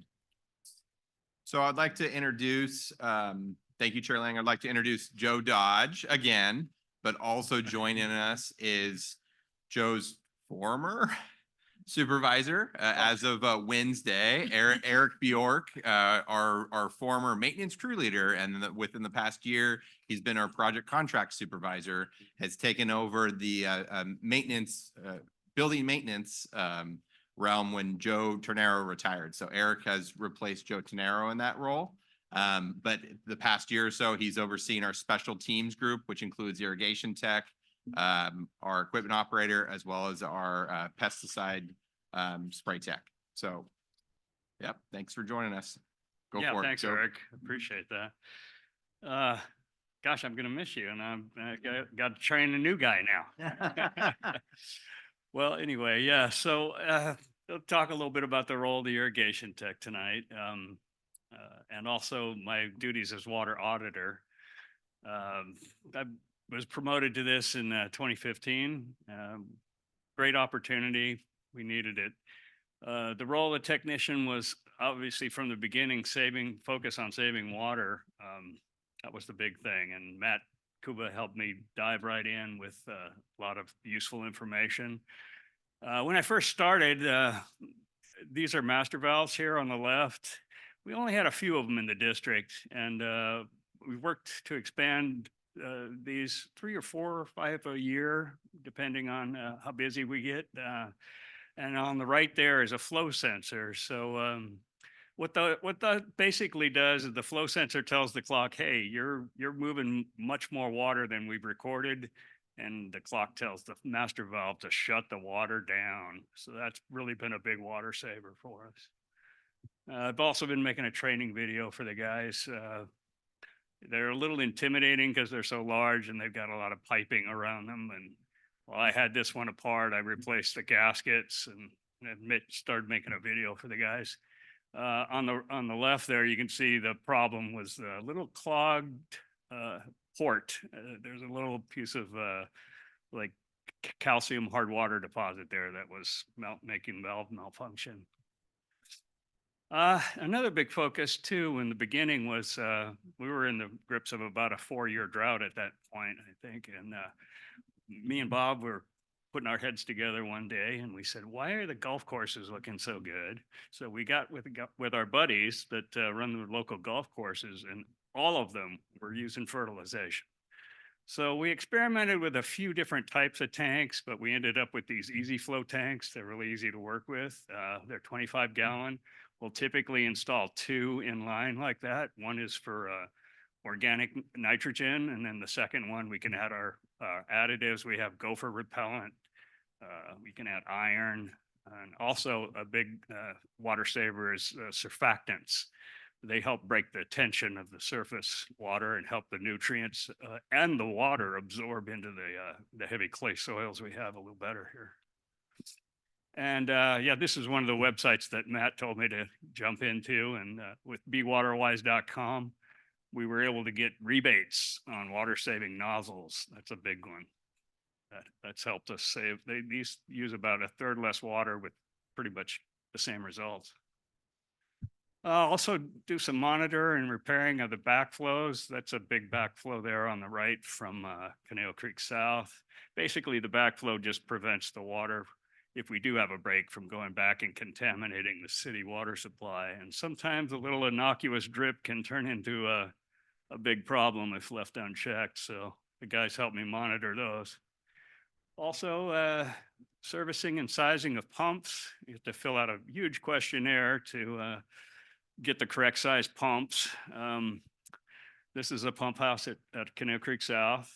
You can see we got 3, we call them VFDs. They're variable frequency drive pumps. They can ramp up and ramp down depending on demand. And that's also a big fertilizer tank in the back there. We don't have to have that one in the ground because we have a nice cage for it there. And we inject it right into the main line there before it goes in the ground. I'll also do a little inventory a couple times a year, more if needed. Stock a little supply of parts and valves for the guys so they don't have to run to the store every time they need something. And speaking of those darn gophers, that's a big problem with us. And you can see even on the left there, the city had the same issues. I had to dig my way in to get to look at that meter to see if we had a leak. But what we've been doing, if you notice on the right there, is the gopher screens. We started putting those in the valves, and it's kind of helped a lot. From you know, you go to work on a valve and it's full of dirt, so you know, we've been doing that, and then in the recent installs, and it really helps. And also that arrow is pointing to a ball valve. Back in the day, we didn't install those. So when you had to work on a valve, sometimes you'd have to drain the line, and it could be a considerable amount if your isolation valves weren't working. That allows us to just shut it off right there and work on that valve, and we can get it going again in short order. So that's some of the things I do as tech. And also I wanted to speak a little bit about the role of the auditor. pulled into this park and I said, what is going on here? We had these two big bubbles in the turf. One was just a broken fitting that wasn't allowing the head pop up. And the other one there on the right, this is from Banyan. There was a sharp rock up against that piece of pipe I'm holding, and it had burrowed its way after, 20 years of turning off and on and created a hole. So the main focus of the auditing procedure is the catch can test. I do fill out about 7 forms per park, but each station needs a catch can test, and that's basically putting out those 24 cups, and you can see on the right there that's reading about 40 milliliters. I'll record all of those, and we do a little bit of algebra. We can determine a perfect runtime for turf, which is about an inch a week. We don't want to try to overwater, so we're getting very specific with our run times. And I was also trying to stay on top of plumbing code changes. There on the left is an example of how it was always done. We always put the sprinklers right on the edge, so we had green grass right up to the edge. And you can see the middle photo there. That was just after 1 minute of runtime on that one. Yeah, a lot of waste. And so now we're installing them 18 inches from the hardscape. You can see in that previous slide there at Page Lane Park on the turf there, it's about 2 feet in. Circles are a little bit of a challenge, but 18 inches in now, it saves us from this sort of thing where we have low-lying areas and the water used to collect, and we got a little overzealous on that one there on the left with our turf reduction and forgot to move the head out. So I find things like that during the audits, and we try to correct the problems and make it even more efficient. Again, with the runoff, we can tell our smart controllers to cycle and soak. So what basically a cycle and soak does is we can say the audit determines that area needs 30 minutes. Well, we can tell the clock to run it for 5 minutes and then take a 15-minute break, and it'll go run to the next station and then maybe the next, and then it'll come back eventually after its prescribed soak time and complete its runtime.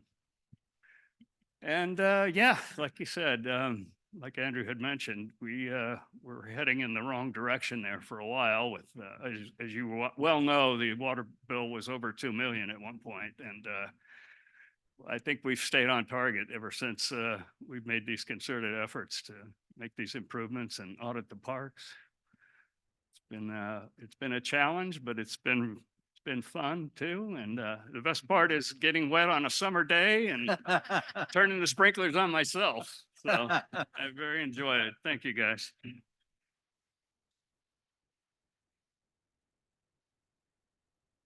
Thank you so much, Jay. And Yeah, any questions? Yeah. I'm going to ask board for comments. Director Nichols. Yeah, I had a question. Yeah. And actually, I had the question before you showed that last slide. Hmm. But I just was wondering, with all the technology that's either already been installed or that you anticipate, some that needs to be installed, how much does that keep you from actually having to get out there and get wet? Or is it ultimately you got to get out there, check it out, maybe get a little wet and see it live and in person, Yeah. Is it still a balance, both of those approaches? Yes, definitely. We have to, I'm still in the process of auditing all the parks. It's a very complicated, tedious job. I have really strict guidelines. Obviously, we don't water before or after a rain event. Can't do that with the catch cans. Also, 5-mile-an-hour wind. I never really thought about it working outdoors before, but now I have to test it, and I have to test it during the runtime. And if it exceeds 5, I kind of have to shut it down. So like between 6:30 and noon is my testing time pretty much. In the afternoon around here, the winds kind of pick up. So yeah, we have to get out there and still test it. Pretty good. Yeah. All right, thank you. Yeah, you're welcome. Yes, Director Buss. How often are you auditing the parks? Is it once a year or? No, I'm, well, I think I've got about quarter of them done so far in 7 years. So it's a process. A lot of challenges, a lot of delays. Like we've had the clocks off for 4 months right now. This has been a really good water year. So, but yeah, it takes a while. I think when I audited Conejo Creek South, it took 4 months. Oh. Just very tedious, time consuming, work. Yeah, no, that's crazy. Okay, Yeah. so do you think you're only through a quarter in 7 years? Yeah, So you're gonna have to teach someone else to do this so that maybe. probably. I don't know if I'll get through all 52 of them. There's a lot of things that get in the way and we've had a lot of construction projects that I've tried to help out with those. Well, that's huge that you've been able to make such a big difference and only have audited a fourth of the parks. Yeah, the savings have shown about 10 to 20%. That's one of the benefits of the auditing. We're definitely saving water. Yeah, That's great. yeah, Thank you. yeah, you're welcome. Director Huffer. As I said before, what you've done in water savings for the district has been absolutely spectacular. And the fact that, our water usage is so much lower now than as you showed on that chart. Yeah. I always forgot to ask Andrew, but one of my favorite jog areas is going from Conejo Creek South down to Page Lane and back. Yes. And I walk by that big fenced in area and always, what is that fenced in area? So now I know that's the pump house, right? Yeah, yes. And you had the big fertilizer tank in there. I'm wondering, because you talked about the fertilizer tanks, is that in addition to the annual dry fertilizer that we're putting on, or is it replacing it? Yes, it's actually pretty much a supplement. They still do their drive probably once a year now.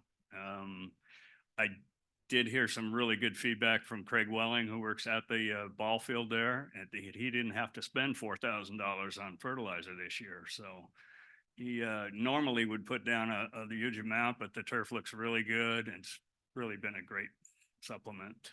Yeah. I remember some years ago where, I don't think it was our staff, but somebody was out doing the refurbishment and fertilizer on Conejo Creek South, and it was a little bit too windy and ended up blowing all over the neighbors. And Yeah, we got a wind little, is a big little problem. negative feedback on that. Yeah.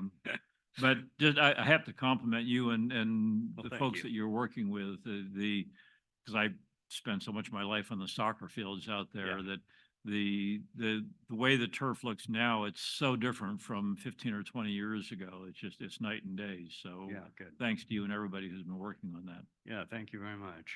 It's a challenge with the wind, but we try to do what we can as much as we can. Thank you. Thank you, Director Huffer. And as I believe I mentioned when we were, as a board, considering this new position, irrigation supervisor and so forth, I told a story, as some of you know, I used to be a mountain biker and I rode my bike often in the Wildwood area. And one morning around 7, I went to the Wildwood Neighborhood Park by the old Fort Wildwood. Isn't that the Wildwood Neighborhood Park? Yeah. Anyway, I was riding my bike to go down the trail on the creek, and that whole park was flooded. Oh. A valve got stuck and was on all night.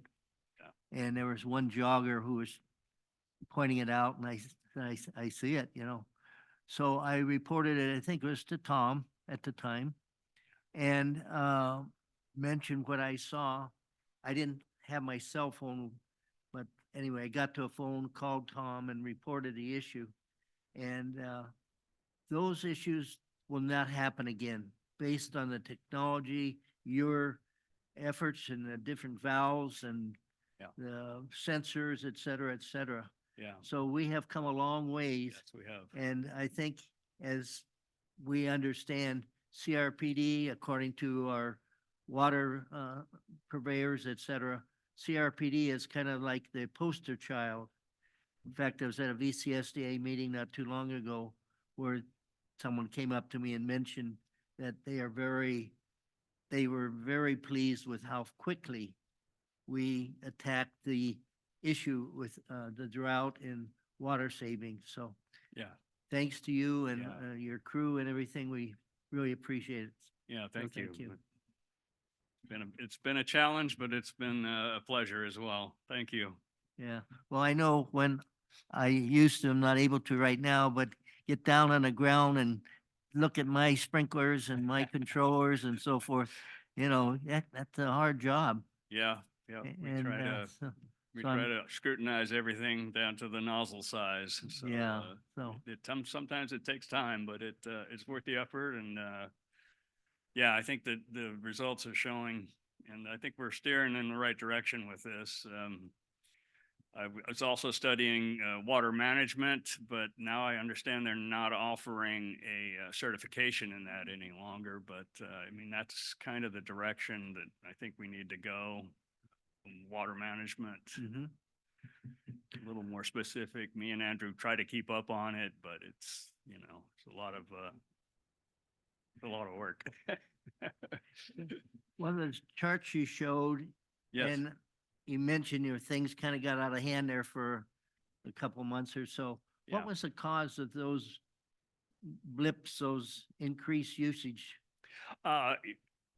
When it was a little bit higher, like 20 and 21, we had a little bit of a drought there. That's why the usage went up. But when I first started there in 15, you can see that was a result of the effort. When it went from 630 to 509, that was a result of us going after the turf reductions. So that's really been instrumental too. Like when I first started, Fiore Park, for instance, was wall-to-wall grass. The ball fields, everything beyond the fences, all the way down to the freeway. It was beautiful, but not essential. So we went after the non-essential turf, and that really dropped us down to almost the target level in that first year. And that took a lot of effort from all of us, really. So that helps. But yeah, I think 20 and 21 there, when it jumped up a little bit, that was a little dry area there that we ended up using a little bit more water than we wanted to. Oh, very good. Yeah. Any other comments or questions from board members? Thank you again. Yes, thank you, George. And happy birthday month for you. Yes. You, you know that, huh? Okay, we're now going to item 4, which we previously covered, items from the public. We're moving right along to item 5, approval of the agenda. I'd entertain a motion at this time. I'll move approval. We have a- second it. We have a motion and a second to approve the agenda. Any other comments or questions? If not, all in favor say aye. Aye. Opposed, abstention, that motion passes. Moving on to consent calendar items 6A, approval of minutes, regular board meeting of April 4th, and approval of warrants, accounts payable, check registers, $292,620.12, and payroll, $439,000. Any comments by the board members? Anybody want to pull any of those off for further discussion? If not, I'd entertain a motion. Move approval of the consent calendar. Thank you, Director Nichols. I'll second it. And we have a second by Director Bus. Any other thoughts or questions come to mind? If not, all in favor of the consent calendar, say aye. Aye. Opposed, abstentions, hearing none, that motion passes. We're moving on to item 7, items for discussion. Campus master plan update. Akbar Akan, Assistant City Manager, City of Thousand Oaks. A little intro. Pardon? Could I do a little intro for Oh, him? please do. Yes, thank you, Chair Lang, members of the board. We've invited Akbar here. He's actually offered to come and give us a little update of where the city's at with the, campus downtown master plan area. And so we're really excited to see it, but I wanted to precede his presentation with just a remark. Having worked at the city, 30 years ago, and some of you I know will remember this as well, but even since before the Civic Arts Plaza was constructed and before the land was acquired, it was going to be a Target or some such thing. And at some point, the city determined they needed a place in town, and the Civic Arts Plaza location was chosen. And at that time, the intention was to always kind of create a downtown, a vibrant kind of pedestrian corridor activated downtown area. The lakes came along and was kind of intentionally undersized, given the choices in politics at the time. So the city's been kind of wrestling with that ever since, or for quite a bit. And so I think it's just been on the city's to-do list and something they've been looking hard at for decades, really. And Akbar's here to kind of, I think they're making a really good push right now. I think here to kind of show us where they're headed and what the latest thinking is. So this is kind of exciting. So thanks for being here, Akbar. Thank you, Jim, and thank you all for having me tonight. Again, my name is Akbar Ali Khan, Deputy City Manager for the City of Thousand Oaks. Back for my second tour of duty with the city after about a 10-year hiatus working elsewhere. I'm glad to be back in my hometown here. Graduate of Newry Park High School, so very much familiar with all the fine work you have done and making sure we have beautiful parks. I'm going to blaze through a lot of content in a fairly compressed amount of time here tonight. This could be a 3-hour long conversation, but I will not bore you, I promise. If I can just get a quick show of hands, who has heard of the campus plan before tonight? Okay, so at least there's a general awareness, and I just want to show some of the details. As Jim mentioned, this has been long contemplated. In fact, this was a 1987 sketch, and Thousand Oaks Boulevard is actually meandering through the middle of the screen there. And what you see is activation on both sides of Thousand Oaks Boulevard, a mix of different uses. I know it's hard to see, but just by virtue of the buildings alone, you could see a lot more is going on there than what actually got built in 1994.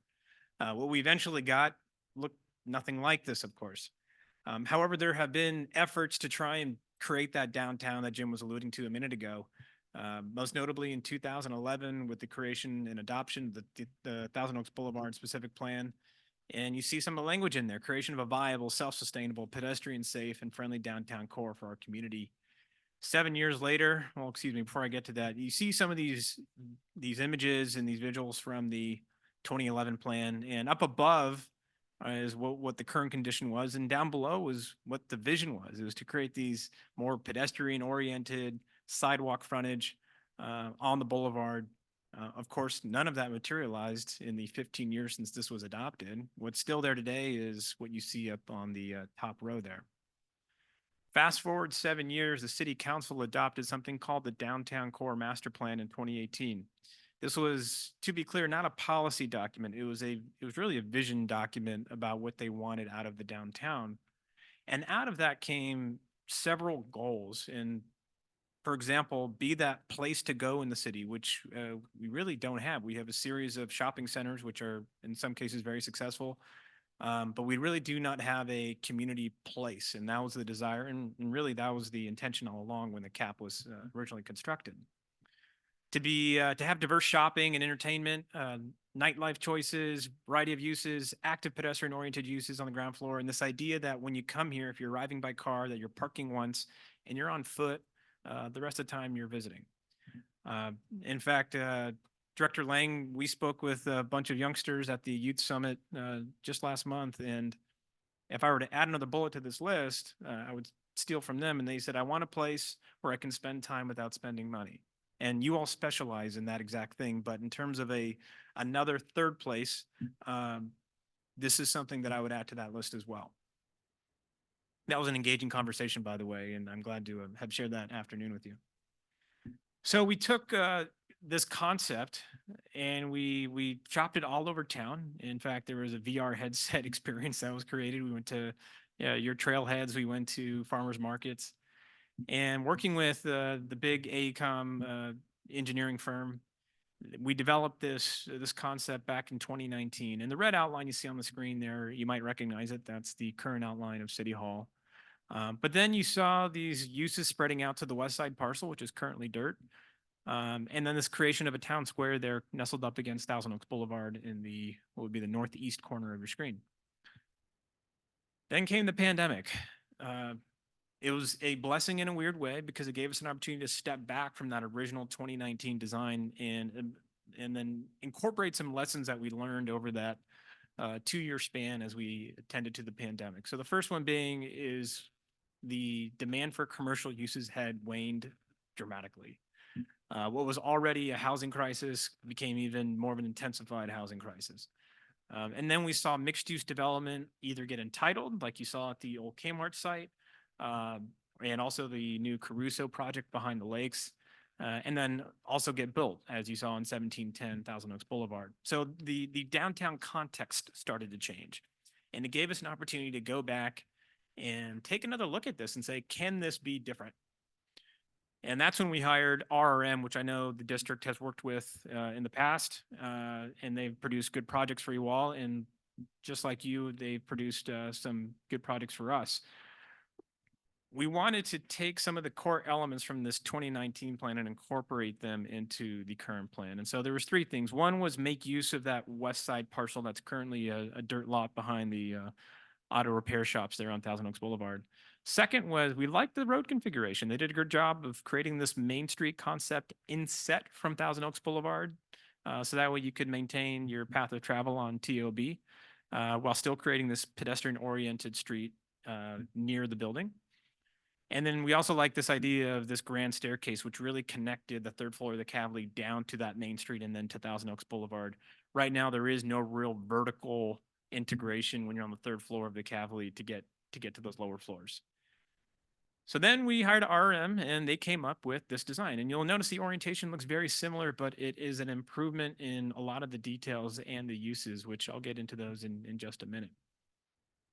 This is that same RM design just now with some labeling to help you kind of see and get a little bit oriented. But the new pads are mostly on the west side parcel and to the north. And I'm going to go through some portions of the program, but the area where City Hall is, that is remaining intact. So I just want to point out kind of where we're at. And I know sometimes when you see these visuals, I take them way too literally sometimes, and I have to remind myself this is just concept phase right now. In the concept phase, you know, we're just looking in, seeing, do these uses work together well? Are they oriented in the right way? Do they complement one another? These are not something you can go and build, you know, a constructible building from. And, you know, Director Nichols, in your line of work, you might ask me all sorts of fire prevention details. I wouldn't have the slightest clue, but in 2 years, I hope I have answers to those kinds of questions. But we're still on the left half of the screen here. So I'm going to show you, I'm not going to call them befores and afters. These are currents and maybe kindas, if that makes sense. So we're all familiar with this entrance to the Cavally. While there's a beautiful state-of-the-art 1,600 capacity theater on the inside of these walls, the outside does not suggest that. It is a lackluster arrival for what is really a beautiful theater on the inside. So that could look something more beautiful that represents what's actually on the inside. And I just as fair warning, you're going to see some visuals in it. They may look like Lego blocks and they're meant to be architecturally vague. That is the intention. So that way we don't get too specific about the architectural style that this will take on at this juncture. This all happened prior to November of 2023. So these visuals that I'm showing you are roughly 6 to 7 months old right now. One of the things we try to solve for is how do we get people from their car to get a city permit or pay their water bill quickly. If you've done business at City Hall, it is a labyrinth. I'm not sure how it ended up that way, but it is not friendly to visitors. So one way we try to do that is address that by creating this pedestrian crosswalk right by the parking structure and create this kind of rear entrance way to, this is the back of a new City Hall structure on the backside of the Sheriff Forum to get people from the parking structure into a city services lobby quickly and easily, and most importantly, obviously. This is a view from the lower parking lot of City Hall, just above TOB. TOB would be to your back. This is looking south east. You see the two flight towers there for orientation. And graded down, this would be a new entrance into the Sheriff Forum, a true arrival for that theater. This is the terrace staircase. That's the first floor of City Hall. This was actually designed to be stairs, I've learned. But as a kind of a cost-cutting measure, they were turned into these terrace stairs.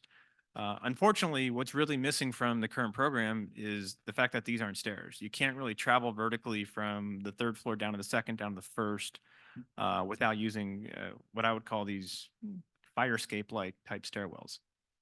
But this could actually be stairs, believe it or not. what they were intended to be all along, and get them up to, from that main street up to the third floor where the Cavalier Theater is. And this is the bottom of the ramp that connects the Cavalier down to the Lake Shopping Center. One concept that our arts advocates really loved was a amphitheater, outdoor amphitheater concept. This is the front of what used to be lawn. We got to use your guys' irrigation out here. Clearly, we're missing this. And this could be in more activated space with, and this is the concept that people generally gravitate towards, and the more that I've shared it, is this idea of a public market or food hall concept. If you've been to downtown Santa Barbara, San Luis Obispo, downtown San Jose, you've seen things like this. Where we have a variety of local business owners all sharing the same turnkey space, low barrier to entry. Right now, we have several successful businesses that are tucked away in, I would call, light industrial spaces around town. The idea would be to bring them in under one roof, showcase them, increase their business. Maybe they stay here for 5 years. Maybe they get their own tenant space one day. But we see a lot of potential with that. And then these canopies are there intentionally to kind of highlight for things like the Rotary Street Fair. We want to bring, or the farmers market that happens in the Oaks shopping mall on Thursday afternoons. Those are the kinds of things we hope to bring to this program. We're designing it to accommodate those kinds of things. One of the more costly line items, if you're shutting down Moore Park Road for an afternoon, is all the barricades you need to keep people safe. We think we can accommodate an event like that with far less cost. This is that main street I was referring to earlier. This is the west portion of it. You can see the flag tower of City Hall in the distance there in that public market. What you see here is what you saw in the downtown core master plan goals. It was to create this sense of a downtown. When you look down this street, it starts to mimic downtown with first floor commercial and residential, or mixed use, I should say, building on the right side on the upper floors. One lane in each direction with parallel parking on both sides, walkable, bikeable. This starts to resemble a true downtown. Here's a bird's eye view of that same program. And we shared all this in November of 2023 to the council, and we said, hey, here's a site plan that we think works. Now, there was a lot of things we made assumptions on. We didn't know structurally, could we make edits to the Civic Arts Plaza? And we didn't know geotechnically, could we actually dig in certain areas without hitting that infamous blue rock? We didn't know economically, could these uses stand on their own 2 feet? So we asked City Council for some additional funding to go ahead and investigate these 4 areas of research, and then come back to them 6 months later with some of those answers. And now this is that 6 months later, and we're going to go back to council in May, just next month on May 7th. Akbar, could you back to the previous photo, please? Sure. Thank you. Get a little more time to study it. Thank you. Yep. And of course, if there's questions along the way, you're more than welcome to interrupt me, and I can address them on the fly. So these were the 4 main areas of research, and I'm going to touch on each one of these very briefly. The first of which is we're Thousand Oaks. We love our oak trees.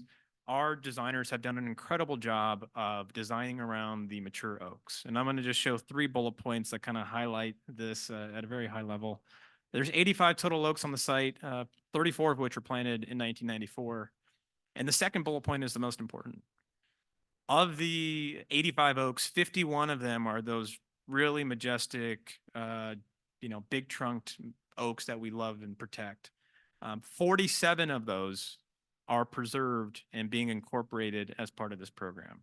Only 4 of those would need to be removed to accommodate everything that we've shown thus far. And then, of course, because the program, we're going to be developing other portions of it, there's an opportunity to plant 70 new trees, which I love that stat too.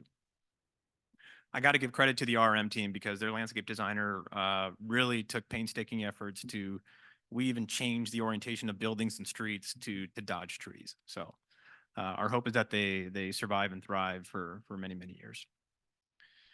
I'm not a geotechnical engineer, so this hardly makes sense to me. I'll just boil it down and say red is bad. You do not want to go into the red area.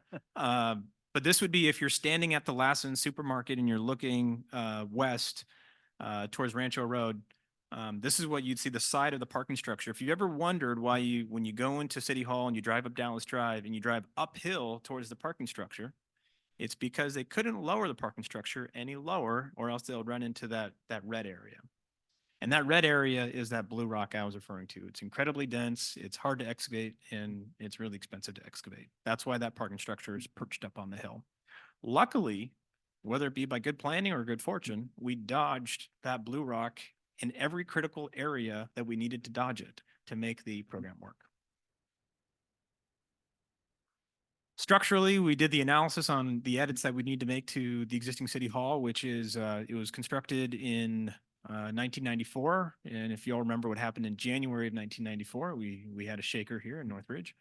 But this was built to the prior seismic code. And so the challenge is, what minute edits can you make to the building without triggering a whole seismic retrofit that would trigger to have to bring the entire building up to new seismic code? And so our engineers have done a great job of figuring out how they can achieve that without pursuing a much, much larger project.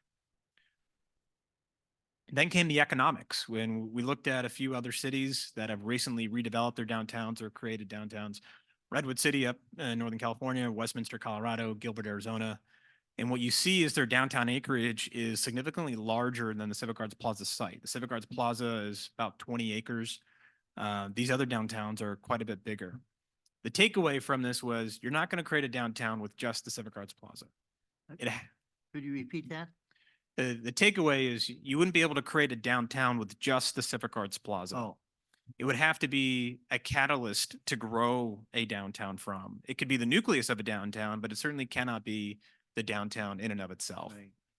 And so when you look about a quarter mile in each direction on both sides of the boulevard, that could become a downtown core. When you go about a half mile in each direction, that now encompasses 106 acres, which is pretty close to what we see in those other examples. So this is a question, a future policy question for the city council about if you're going to create this downtown core, this downtown district, what are the meets and bounds of that?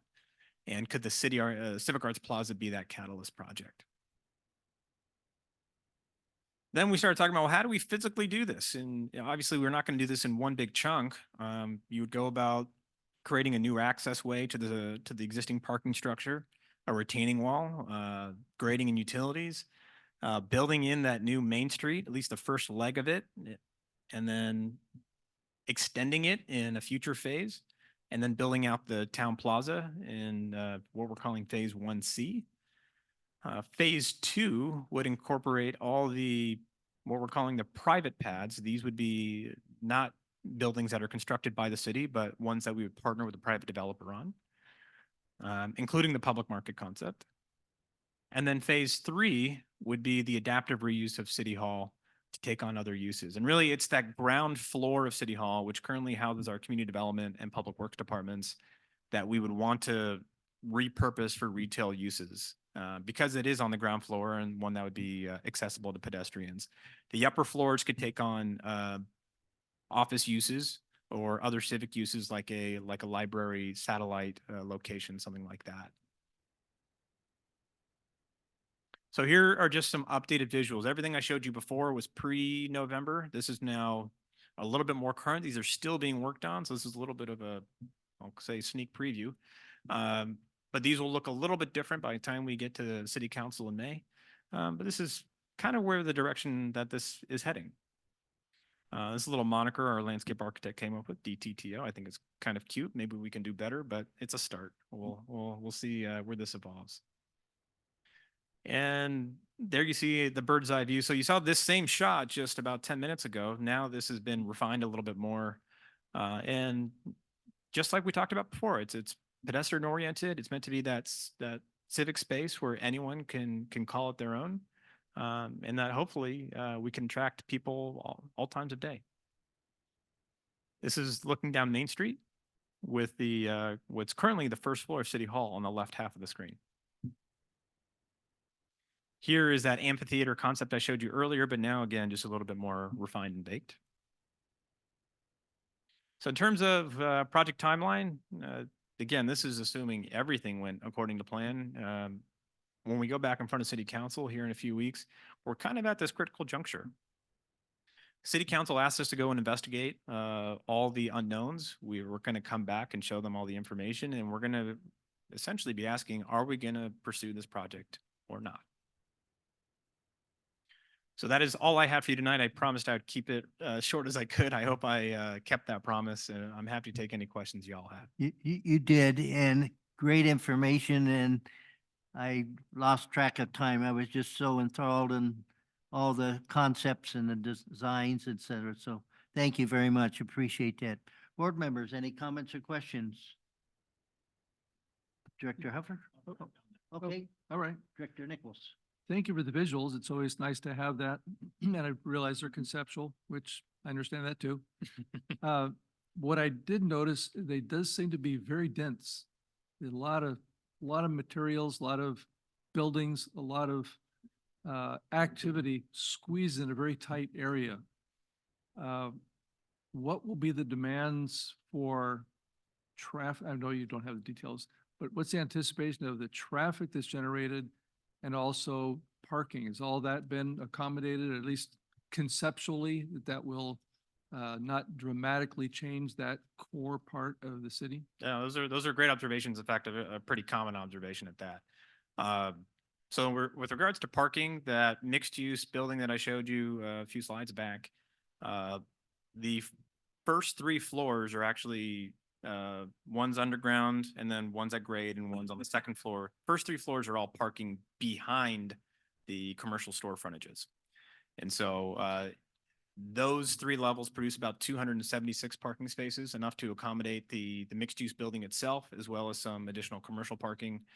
We're also creating throughout the program, it produces, I think, roughly 50 parallel parking spots. And then along the entire frontage of Thousand Oaks Boulevard, much like you have the angled parking in front of the Lake Shopping Center, we would provide that same treatment, just continue that same treatment all the way west along the entire frontage of this program too. So parking we have dealt with. The traffic, we're not changing the configuration of Thousand Oaks Boulevard. The reason why we have that Main Street inset is to create a pedestrian-oriented street without having to pedestrianize Thousand Oaks Boulevard if that's not something the council and the community is interested in this point. In terms of density, that's been discussed in the general plan effort. And so we're sticking to the same mixed use density that we've assigned in other places that are adjacent to this same location on the boulevard. So we're hoping that this creates there's a contiguous look and that it's not inconsistent with what's around it.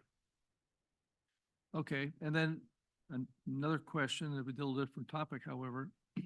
I know there has been discussion in the past about the Park District's role or participation in this program as you've described.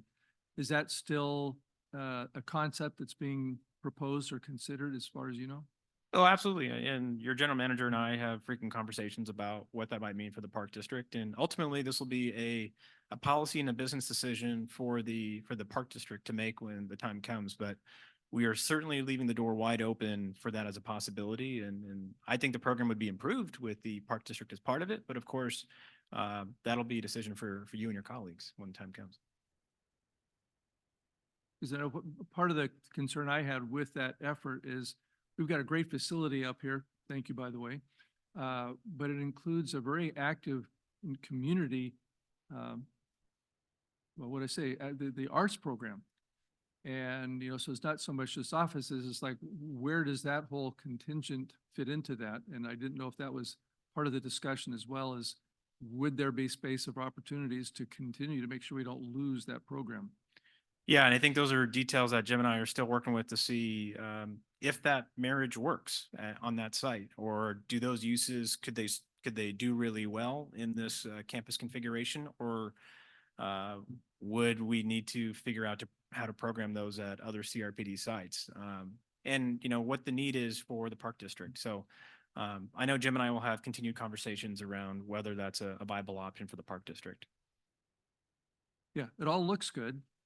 We're just looking forward to see how that rolls out, especially because I know with the general plan and the specific plan for the boulevard, I know there's a lot of moving parts that have happened in just recent years. So I know there's a lot of challenges, but appreciate your sharing and look forward to continuing to work together with the city with this and other programs as well. So thank you for the presentation. Absolutely. And thank you, Director Nichols. Staff, could you get the clock working? It's still. Thank you, appreciate that. Okay, other board member comments, questions? Director Huffer. Understanding that it's purely conceptual, but as Director Nichols said, seeing the visuals is very helpful. You mentioned that a lot of the proposed building there is going to be private as opposed to done by the city. Is it anywhere close to the point where you're actually talking with commercial developers as to whether there's any kind of interest or support for something like this? You talked about how commercial space has plummeted since COVID. And I just wonder, with so many of these mixed use proposals, we need housing, but are the developers going to want to build commercial spaces as well as housing? Yeah, that's a great question. So more specifically, the office commercial component has plummeted. Not to say that commercial retail hasn't also been hurting as well, that too, but not to the same degree. It just so happens that the commercial retail spaces that are actually doing much better than the rest are the ones that are incorporated as part of mixed use projects because they have a built-in customer base right upstairs. Caruso, as an example, building his residential project behind the Lake Shopping Center, that is likely to heighten the demand for his retail spaces at the lakes. And just like this program, in talking with our economic development consultant who specializes in this very thing, they are very confident that if we were to pursue a mixed-use project for the west side parcel, that those tenant spaces would be in demand. But we have not engaged commercial developers at this juncture because obviously when we go through that procurement process or that RFP process, we want to maintain integrity of that process, which is why we haven't directly engaged developers. But we do have consultants who are advising us along the way. Okay. And you showed a very tentative timeline that you're going to be presenting to the city. Presumably, the timeline is somehow set up so that city services will be able to continue without an interruption. Right. Cavley and Scherer would also be able to continue.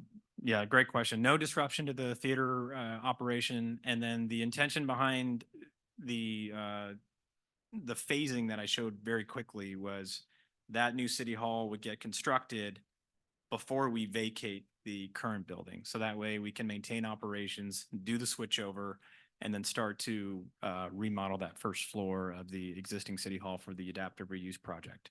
That is the very last phase. The adaptive reuse phase would be phase 3. I put in there 2030, and that's a very aggressive timeline. Yeah. Okay. And again, thank you for the presentation. Director Buss, any comments or questions? This is the second time I've seen your presentation because you presented at Rotary not too long ago, and I love it. I can't wait for it. I just hope it comes sooner than later. So I'm excited for it. Thank you, Director Buss. Akbar, I know the idea never got down to you. This goes back 15 years ago or thereabouts, in conversation with the previous city council member, Dennis Gillette, et cetera. But I had envisioned a pedestrian bridge between the Gardens of the World across the street over to the Civic Arts Plaza. And it would be vegetated, not even in the same category as our wildlife crossing bridge, but in general, just a pedestrian bridge with vegetation. And I had a whole plan worked out. And the main sponsor or theme at that time was military, making it a bridge dedicated to our military forces and garden clubs taking care of the vegetation, et cetera. And I even met with Jerry Knotts, you may or may not know, very involved military person, and he liked the idea and so forth. But our concern was getting it integrated to the city as a integral part of City Hall and Gardens of the World and so forth. again, this goes way back, and is anything like that, quote unquote, possible to consider, or is this not something that's even doable or, you know? So those concepts, and I appreciate you bringing up the concept. Those concepts are still being discussed. In fact, I got an email yesterday about this exact question from a local resident. I think the first question that we probably need to ask, and it doesn't need to be at this juncture, we'll have a year and a half minimally of actual design work in front of us. But the question we probably need to answer at some point is, what treatment are we giving to Thousand Oaks Boulevard? Typically, if you're going to invest in a bridge to go over a boulevard, it's usually one where it's heavily trafficked and you're trying to put pedestrians out of the car's way so cars can travel freely. Now, if that street was much narrower, if cars are traveling at a slower speed, that may change the economics of whether you would want to bridge over it. I think once we answer that question, the second one becomes a lot easier. Now, there is, of course, speculation about what Gardens of the World may do now that ownership, I believe, or at least I understand, has transferred to the heirs of that property. So the concept is still out there. Of course, I didn't want to show it in these visuals, not having the permission of the other property owners, but it's still being discussed. And whether it's feasible, I would say anything is feasible. The question becomes, well, at what cost? Obviously, the Wildlife Bridge is crossing over a freeway. That's a much different price tag. I think it's very expensive. And I've been involved, well, I'm the one who signed a contract with Caltrans to move that along. Yeah.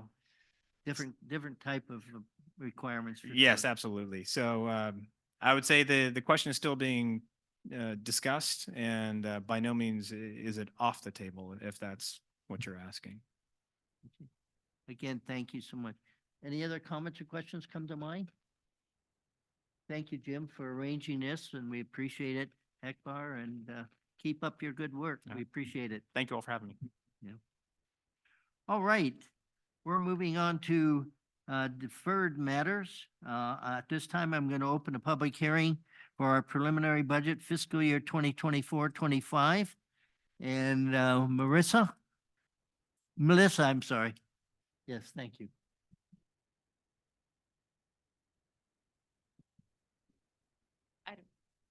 I have no comment. We just open up if there's any public comments for it, and then we can close. So I don't know if there's any public available.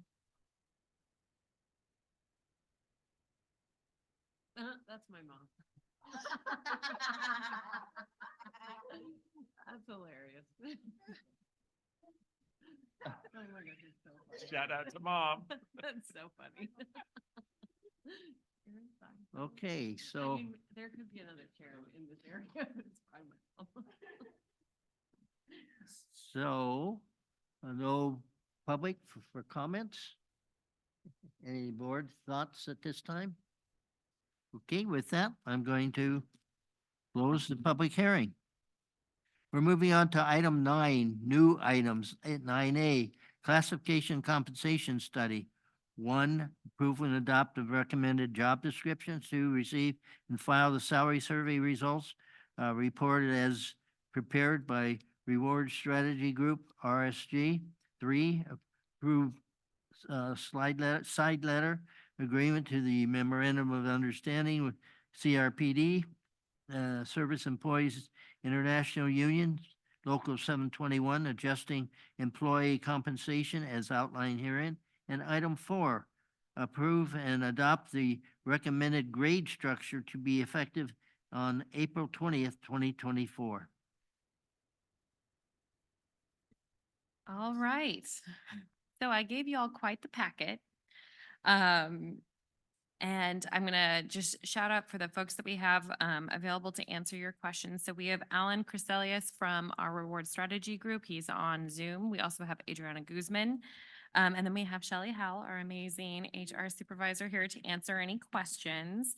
And I know previously we had talked about kind of phasing this whole process, but the stars all aligned and we got everything done with the support from you and our amazing staff who put in so much work, and our bargaining team, we were able to come and bring this as one big package. And so I'm going to walk through those 4 items. I also totally recognize that it's almost 8:30, so I'm going to try to go fast. Feel free to interrupt me if you have any questions. Yeah, and so I'll just dive right into this lovely presentation, and then Alan will take over for a little bit, but the whole team's here available for your questions. So I'm going to go through the timeline of how we did this process, the classification phase, the compensation phase, and how we're planning to implement this. So I know it's a little tiny up there, hopefully folks can see, but so in 2021, our MOU with the union said we would do a class and comp study in the next 5 years. In November of 22, we selected RSG to perform that study for us. January through September of last year was our classification phase. October to December was our compensation phase. January to March, we were working on negotiations with the union, and we're here today for board adoption. So what do I mean by classification phase?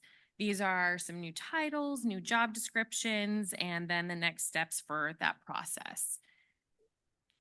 How we did that was we had questionnaires we called PDQs. RSG had every single staff person in this study fill out a questionnaire describing their job.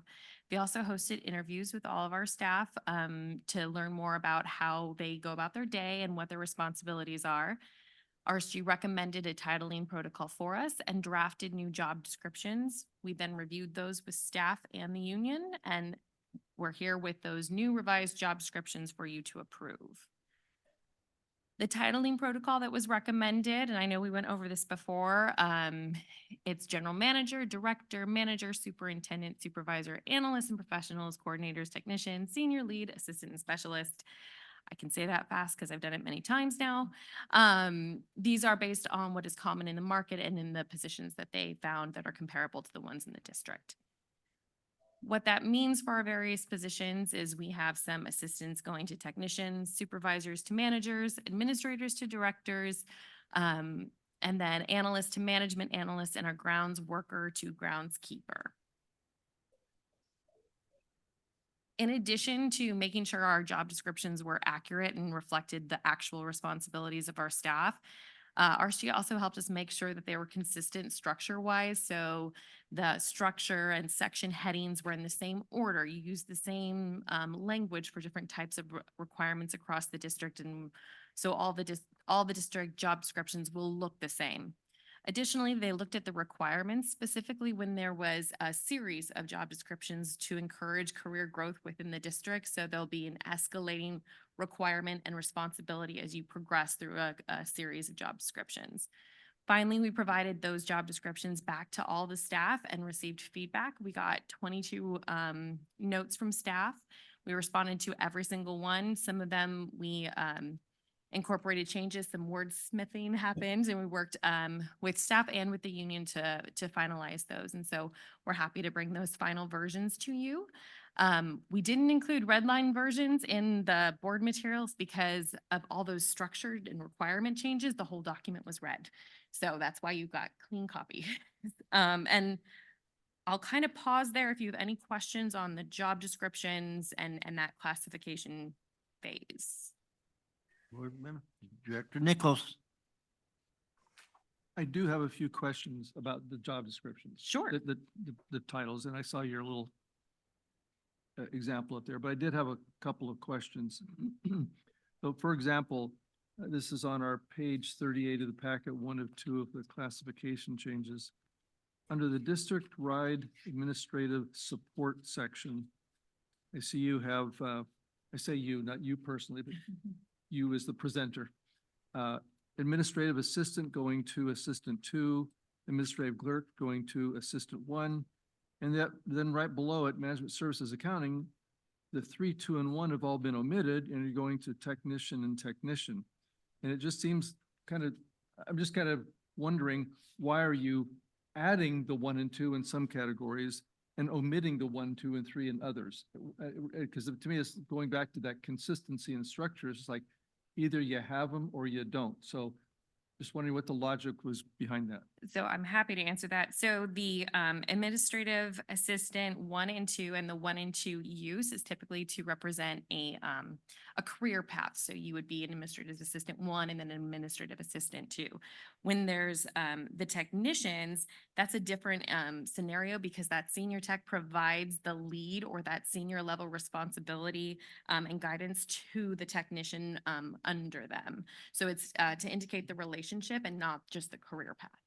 So for example, the administrative assistant 2 does not provide lead guidance to an administrative assistant 1, whereas the senior accounting technician does provide that senior and lead guidance to the accounting technician.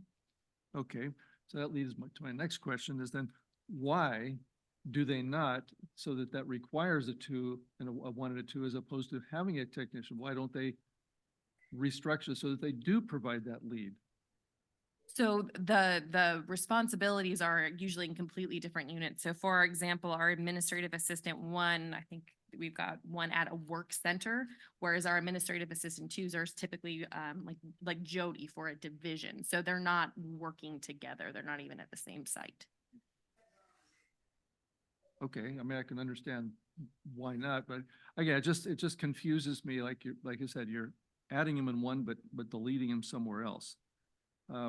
And then likewise with the management services, human resources, and management services, information and technology, you have an analyst and a technician as opposed to senior technician, accounting technician.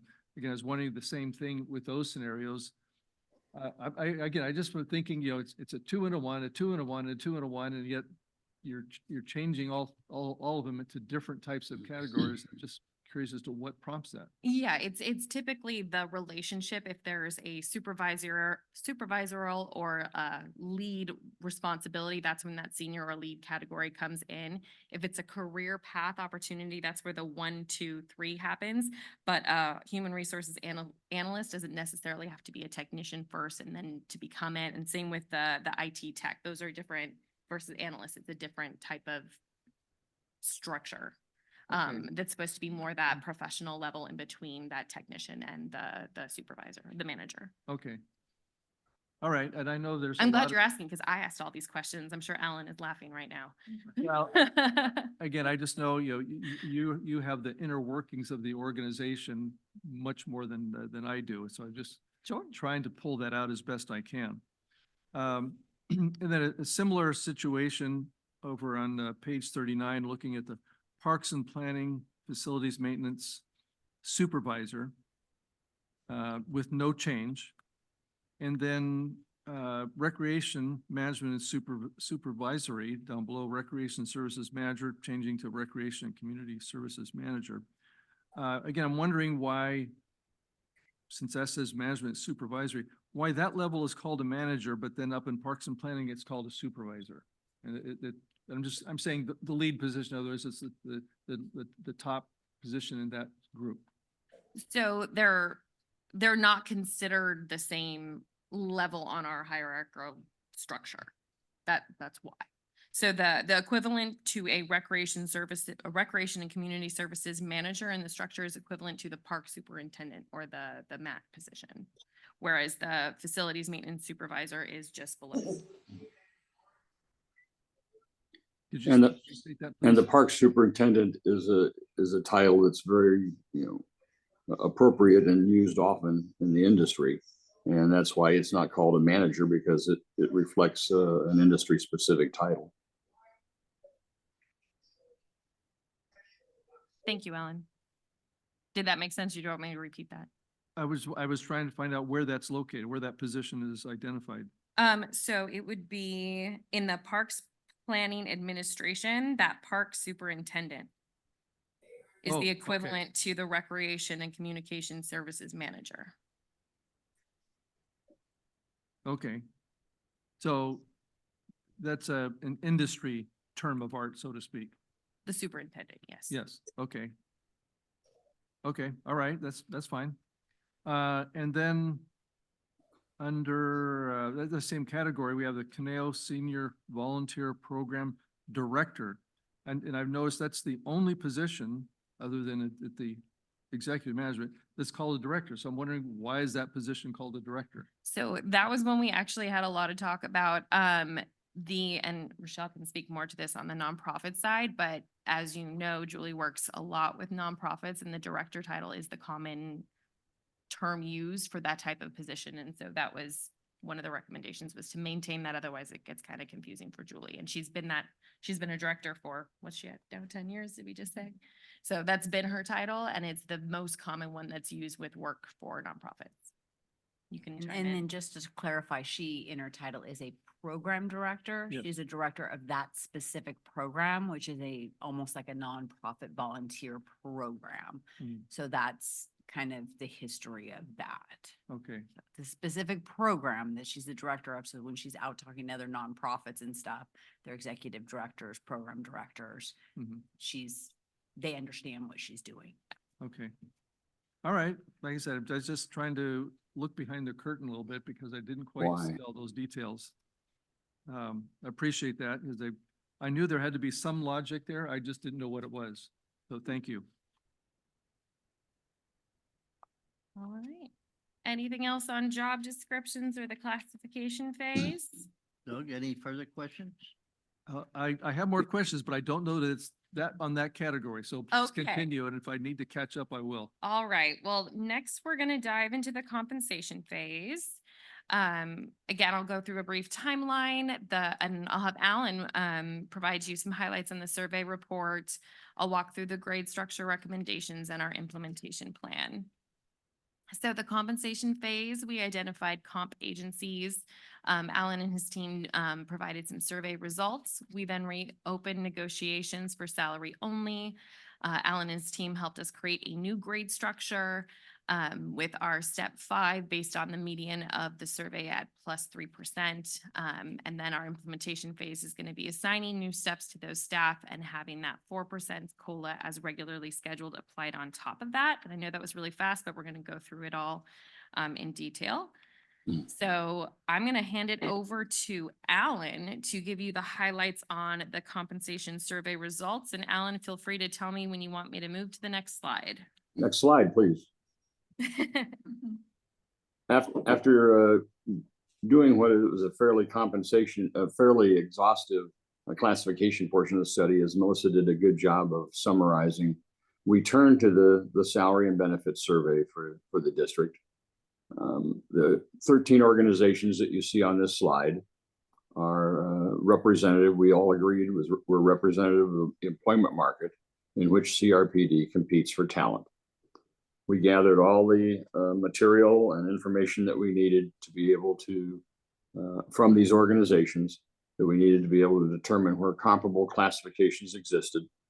And upon being able to assess that there was a comparable class in any of these organizations, we documented that current salary range for those organizations into our database to compare them to the 27 full-time and 3 part-time benchmark classes in the district. And we also gathered employee benefits information since you asked us to do that for comparisons with the various elements of your benefits program. Next slide, please. Overview of the results of the competitiveness of your salary ranges, and these are fiscal year 23-24 salaries, the year that we're still operating in. And among those 27 full-time classifications that we benchmarked, none were substantially below the survey medians or means. And basically, you'll see later on that means that all but 3 of your benchmark classes were within plus or minus 5% of the survey median, and in a few cases the means, the average. That within the size of the marketplace that we gathered data from, and the accuracy of survey relevance is a pretty good plus or minus to consider those jobs are basically at market, if you will. The three that were relatively high compared to the other matched jobs the match jobs in the comparison agencies were the recreation coordinator, that was about just under 8% above the survey median. The groundskeeper 3 level happens to rank first among the other 9 agencies where we found comparable jobs, and was also about just under 8% above median. And for the supervising park ranger, we had a less robust database. We could only find 5 reasonably comparable jobs among the 13 agencies that we felt were appropriate to put in a database for supervising park ranger. And your current top step is just 3% above the highest of that group, which was the state of California ranger supervisor. So those are the 3 jobs that are being paid very competitively compared to some other jobs in the organization. It doesn't mean that we need to take a drastic step with each of these classifications, and we didn't. The remaining 24 benchmarks surveyed have that plus or minus 5% with your top step versus the market's median or average. The 3 part-time classes that we surveyed, their hourly maximums were 3.5% within a plus or minus. Another one was just plus 6%. It's so dark in my house now I can't see. And then the third one, which was the recreation specialist class, was actually 15% below what the hourly rate was for the comparable classes, the median of the comparable classes in the survey cohort. That's the overview. I don't think we were surprised, nor was the district surprised. I think that you've done a good job in the years before we did this study of maintaining the competitiveness of the district salary range compared to the median of the market. And this validates that with the fact that that only a handful of these jobs, very few of these jobs, ended up being sort of leaders in the pay market. Don't go to the next slide yet. The next slide simply talks about the benefits. So if there's something else that I think anybody wants to cover about the actual cash compensation and the salary ranges, in terms of the survey findings, we can address that, and then I can quickly summarize the benefits, which really are going to give you a foundation for dealing with anything you might want to change in future years when you have the financial wherewithal if you wish to address your benefits package. So any questions for Alan on the salary side before we dive into the benefits? None at this point. Okay, I'm going to Good. move ahead then. Yes, thanks, great. Your benefits package have elements that are competitive at the median or better than the market, but it also has some plans and policies that are below market median. And we've addressed those with the bullet points on this slide and the next one. The majority of the agencies in the market offer a cash stipend for those employees who opt out of their health care, the health insurance coverage in your flexible plan. The form and amounts of that stipend are very different among the 7 agencies. But CRPD ranks pretty low in terms of except for one, you're below about everybody else in that. So that's an area where you could look at in the future. Life insurance and disability coverage. Most survey agencies pay out at a higher rate than what you've got, both as a percentage of salary, if that's the way they do it, or as a maximum dollar amount. And as a result, that's another area you could look at in the future. All based upon the bargaining process. You have the same paid time off, where you're talking about organizations, some which don't have actual formal PTO of vacation plus sick leave. You've got the same as 6 of the 10 organizations that have those separate vacation and sick leave policies. Of the 3 agencies that we surveyed that have a combined PTO, only one of those 3 has more PTO offered to their employees than CRPD. So I think you're in pretty good shape there, but we want to let you know how you stood. 7 of the surveyed organizations contribute more to healthcare and insurance for full-time employees and for employee plus family than does the district. And that positions you not at the bottom, but only at the market median, so that you know that your contributions are about right in the middle of the healthcare insurance market. Next slide. 9 agencies make an employer contribution to any employees who utilize the deferred compensation plan. I don't think we discussed, because this isn't an immediate issue for you all, but we didn't discuss how many of your employees below the management level are utilizing the plan. If a lot of them are, you might consider having an employer contribution at that level as well as at the management level in some time in the future. And finally, just to let you know, your classic retirement formula, which you can't do anything about, as you all know, can't be changed, but 7 of the 13 agencies provide more than the 2% that was your classic formula when it got enshrined. And that places, just so you know, from an attractiveness perspective, it places you at a slight disadvantage when trying to recruit employees who are tenured in California retirement plans that have a higher percentage for their classic plan. That concludes my presentation. Yeah, and any questions for Alan on the survey results before I go into our grade structure? Yes, Director Nichols. Yeah, just a couple of observations. Thank you, Alan, for that. On the one item which you just were talking about on the classic PERS formula, 2%, with the 7 to 13 agencies, was there any evaluation also at how many of those agencies had unfunded liabilities and what their status was in comparison to CRPD?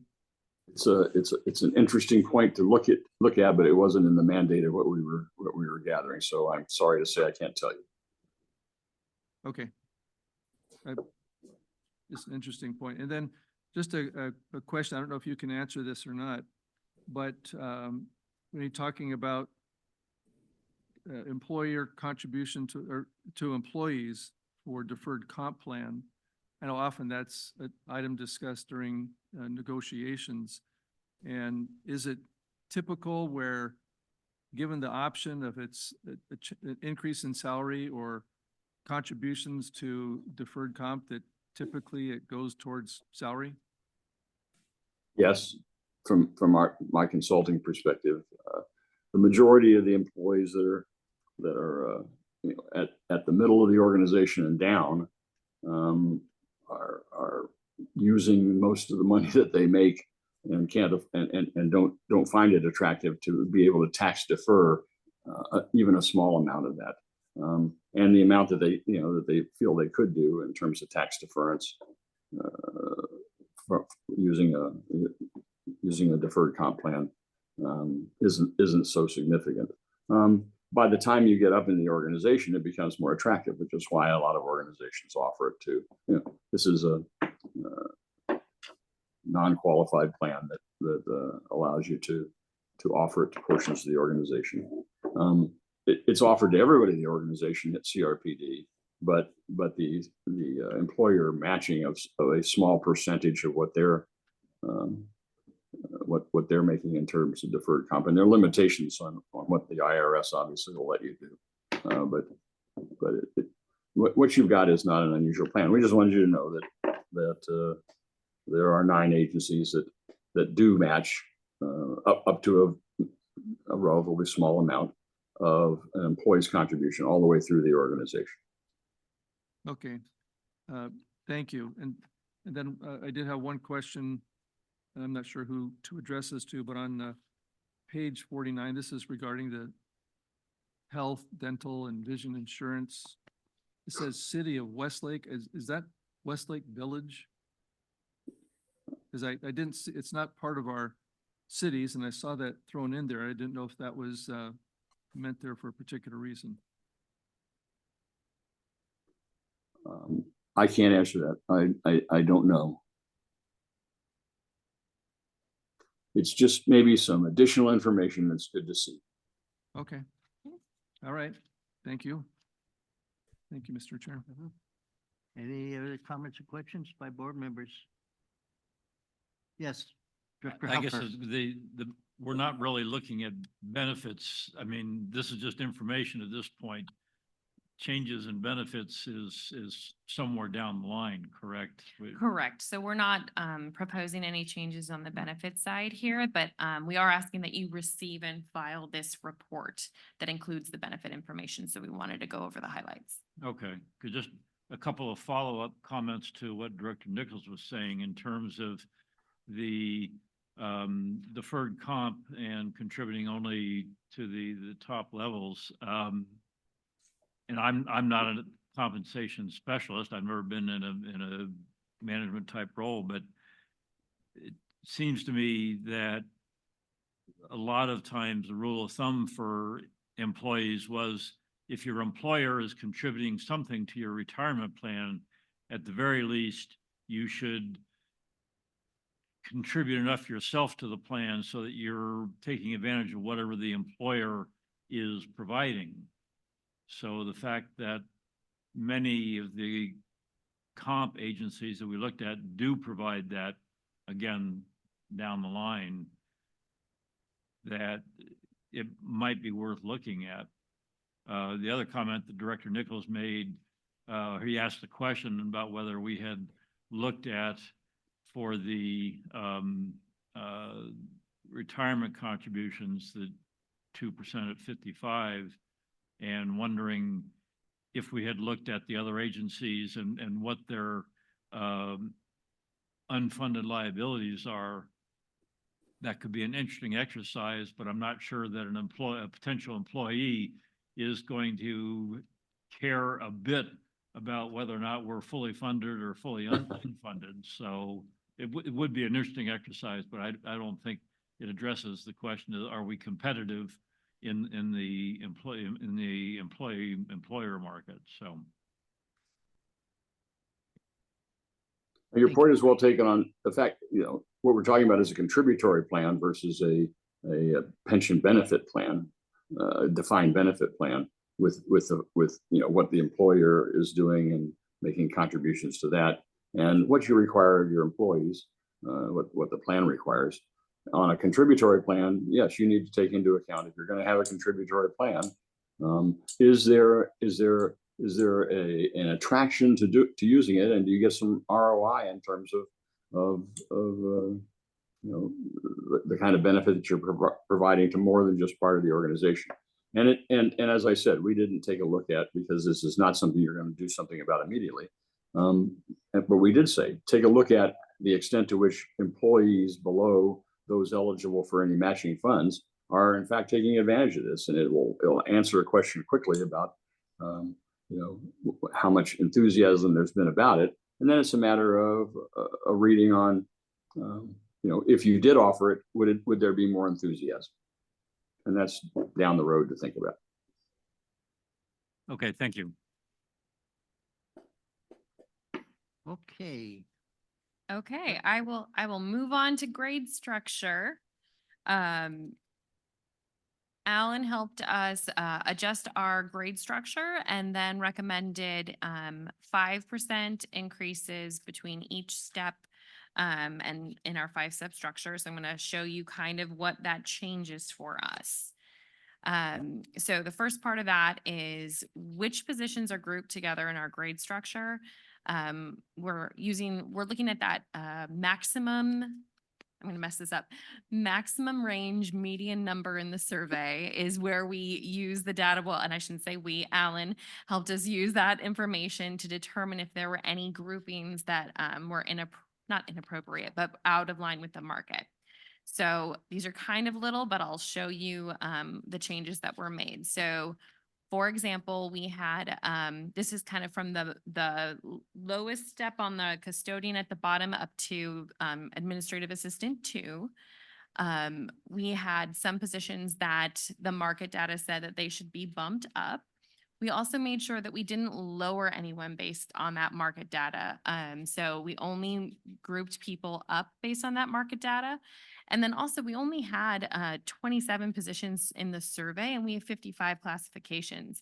So if a position was grouped together with, if one position was part of the survey and another position in that group was not, and the data on the one recommended an increase in their grouping, we applied that to the other position that was in that grouping. So that's what you're seeing here. You'll see the senior accounting technician got bumped up one. From the left is our current structure, right is the new proposed one. Sorry, I should have said that at the beginning. Again, on the left, you'll see accounting tech, human resources tech, and the reservations coordinator all got bumped up. And I'm going to call out Katie here. Our information technology assistant was the one position that they said we had out of class, and she is in an IT tech, and that is the biggest change in the district. The other changes, again, we did, as Alan was saying, we were pretty good. So we had limited changes in our grouping structures. So this change was the facilities maintenance crew leader and the lead ranger got bumped up to the rec coordinator, CSVP program director, and senior outreach worker. So those are the changes to the groupings in the grade structure that we had. Are there any questions on that? I know it's kind of odd, but no one went down. We moved everybody up. And if we didn't have data on a position and they were grouped with another one, we used that data. Any questions? And I would just add, it wasn't just a matter that they were currently grouped there. For the jobs that weren't benchmarked, we go through a whole job as well as some quantitative job evaluation thinking to determine if a job that we don't have market data for is in fact comparable or bigger than or smaller than another job. And we provided that wisdom. Oh, I'm sorry. That thinking and results to HR and the district also. Thank you. Could you back up one slide, please? Sure.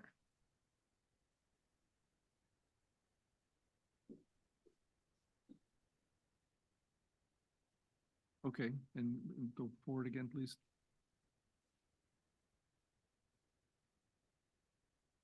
I was trying to get the colors to help y'all. Yeah, no, I appreciate it. Okay. That's kind of what I was looking at was, which colors go with which job titles here. Okay, thank you. Sure. Okay, so our 5-step structure, recommendation was to have 5% between each step, and we wanted to show what that meant for everybody. So this is our current structure set up, which is frankly confusing and a little odd. So say that step 5 is 20%, is $20, I'm sorry. Steps 1 through 4 are 80% to 95% of that $20 at step 5. What this means is if someone starts at step 1 at their anniversary when they're eligible for an increase to step 2, that's a 6.25% increase. Next year, it's a 5.8, then a 5.5. And it's just kind of wacky. It's not consistent between steps. So the recommendation was to make that a clean 5% between each step. So that would look like this. So step 5 stay the same. So let's say our new market survey data said no change in step 5. We're going to put 5% step increases in each step, but there's no change to step 5. So that's still at the $20. The result of doing that means even if step 5 doesn't change, steps 1 through 4 are all increased. You'll see step 1 goes from $16 to $16.45, and each of the other steps are increased too. All that to say, just by changing these structures, even if there is no increase in the maximum range for an individual, the steps 1 through 4 are increased.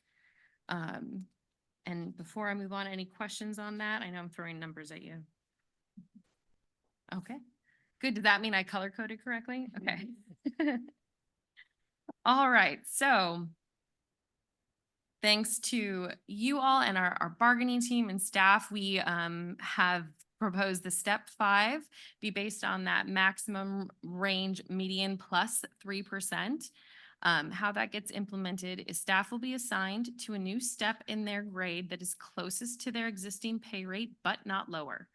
After that, the scheduled 4% COLA is applied on top of that. And for some positions, that means that there will be new steps that are potentially available for them in out years.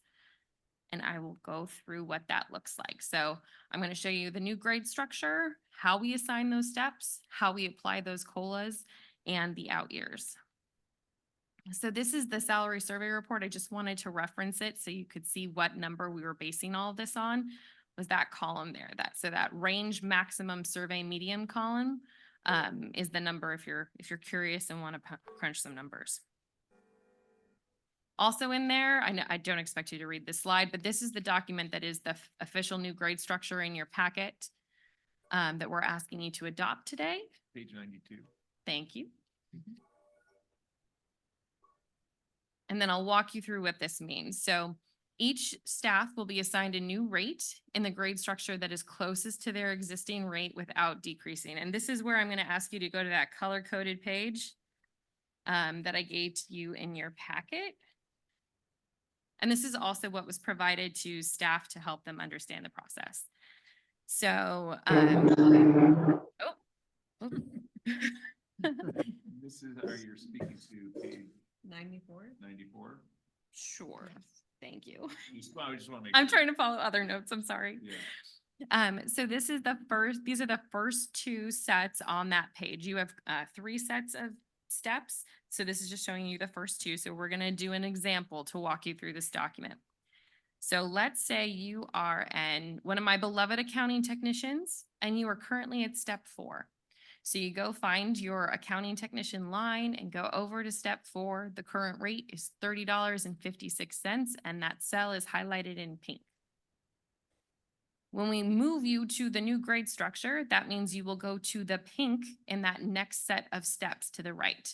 So this is from $30.56 to $30.61. You'll also note that this is a step 4, and in the new structure, it's a step 2. After doing that, we're going to have the COLA applied that was already scheduled to go into effect on July 1st. That's supposed to be a 4% COLA. The way we implement that is by that 4% is applied to the step 5. And as we already went through, it's 5% difference between the steps below that. So we make that COLA adjustment to step 5. And that is the third set of steps on that color sheet. So again, we're going back to my accounting technician at step 4. After this adjustment will be step 2. And then when the COLA happens, that's the next pink on the next set of data. And I can stop there before I go. Any questions on that? Okay. Yes, Director Huffer. Okay, so actually, easier read up there than doesn't this little. I know, I'm sorry. But I just want to make sure I'm understanding it correctly.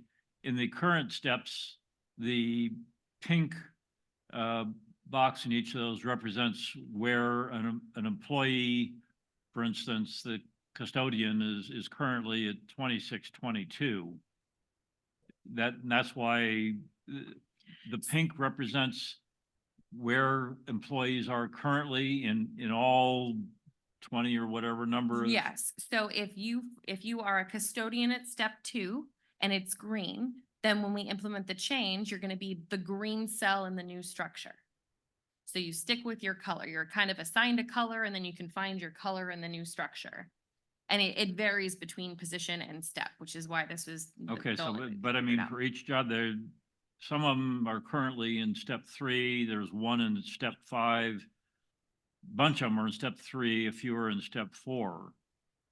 But if I'm understanding the color coding correctly, under the recommendation, everybody who's currently in step 3, 4, or 5 is going to end up in step 2 under the new system. For that specific line, for that classification. So let me back up. So I'm going to take the accounting tech because it's the one that we have here. Yep. So say you are an accounting tech and say your steps 1, 2, or 3, because those are the green cells in the current grade structure for the accounting tech. Ignore my little pink circle. So if you're in steps 1, 2, or 3 as an accounting tech, because you are green, when you go over to the new steps, you're step 1, because that is the green cell in the new grade structure for that position. And so for this example, she's at step 4, which is pink. So she's going to the pink one in the grade 2. It's or if you don't want to look at colors at all, it's the pay rate that is closest to their existing rate, but not less. Okay, I guess what I'm, I haven't looked at every single line, first of all, because the numbers are too small to look at, but it just appears to me that, at least in the sample cases that I looked at, that virtually every employee has a much higher step 5 under the new system than they ever would under the current step system. That is correct. Okay, which, and maybe this is ahead of the game, but in your discussion, the final section, you said budgetary impacts. You said there's no need for budget adjustments. Well, we're going through the end of June, but just thinking about it, if everybody is going to be at or higher than where they are today, and they have a much higher range that they can get to, how can that not have a significant impact on the budget? And if there is a significant impact on the budget, what's the bottom line?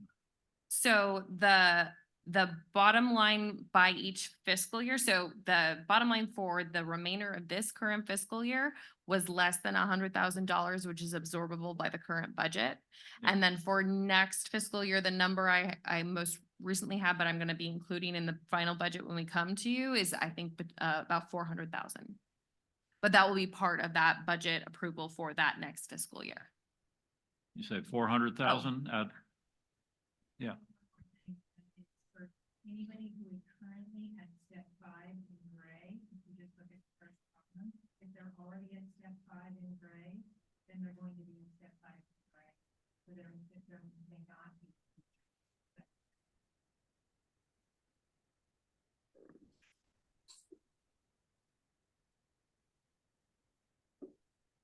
Yeah. And they're going, so they're not future. Yeah, so she's jumping a little ahead to the next part, where if someone is not put in the step 5 as part of this process, then they're eligible to go to step 5 as they normally would through their anniversary review process. So that's like this person in a year would be eligible to go from step 2 to 3, and then subsequent years, step 4 and 5. And that staggered approach is what allows us to absorb the increased cost of increasing step 5. But as Shelley was saying, most of the folks who are already at step 5 are staying at step 5. And so in some cases, the increases are Yeah, I was gonna say, just, absorbable. spot checking some of the gray numbers in the current step 5 versus the step 5 in the recommended steps. Virtually all the gray numbers that I'm looking at are higher. Step 5 is higher in the recommended steps as opposed to the current steps. Yes. Okay. So again, I'm not, I don't want to get down in the details, but you tell me that the numbers we'll be seeing when we're looking at the budget for the next fiscal year would be about a $400,000 increase. Mhm. And what percentage of payroll is that? Oh.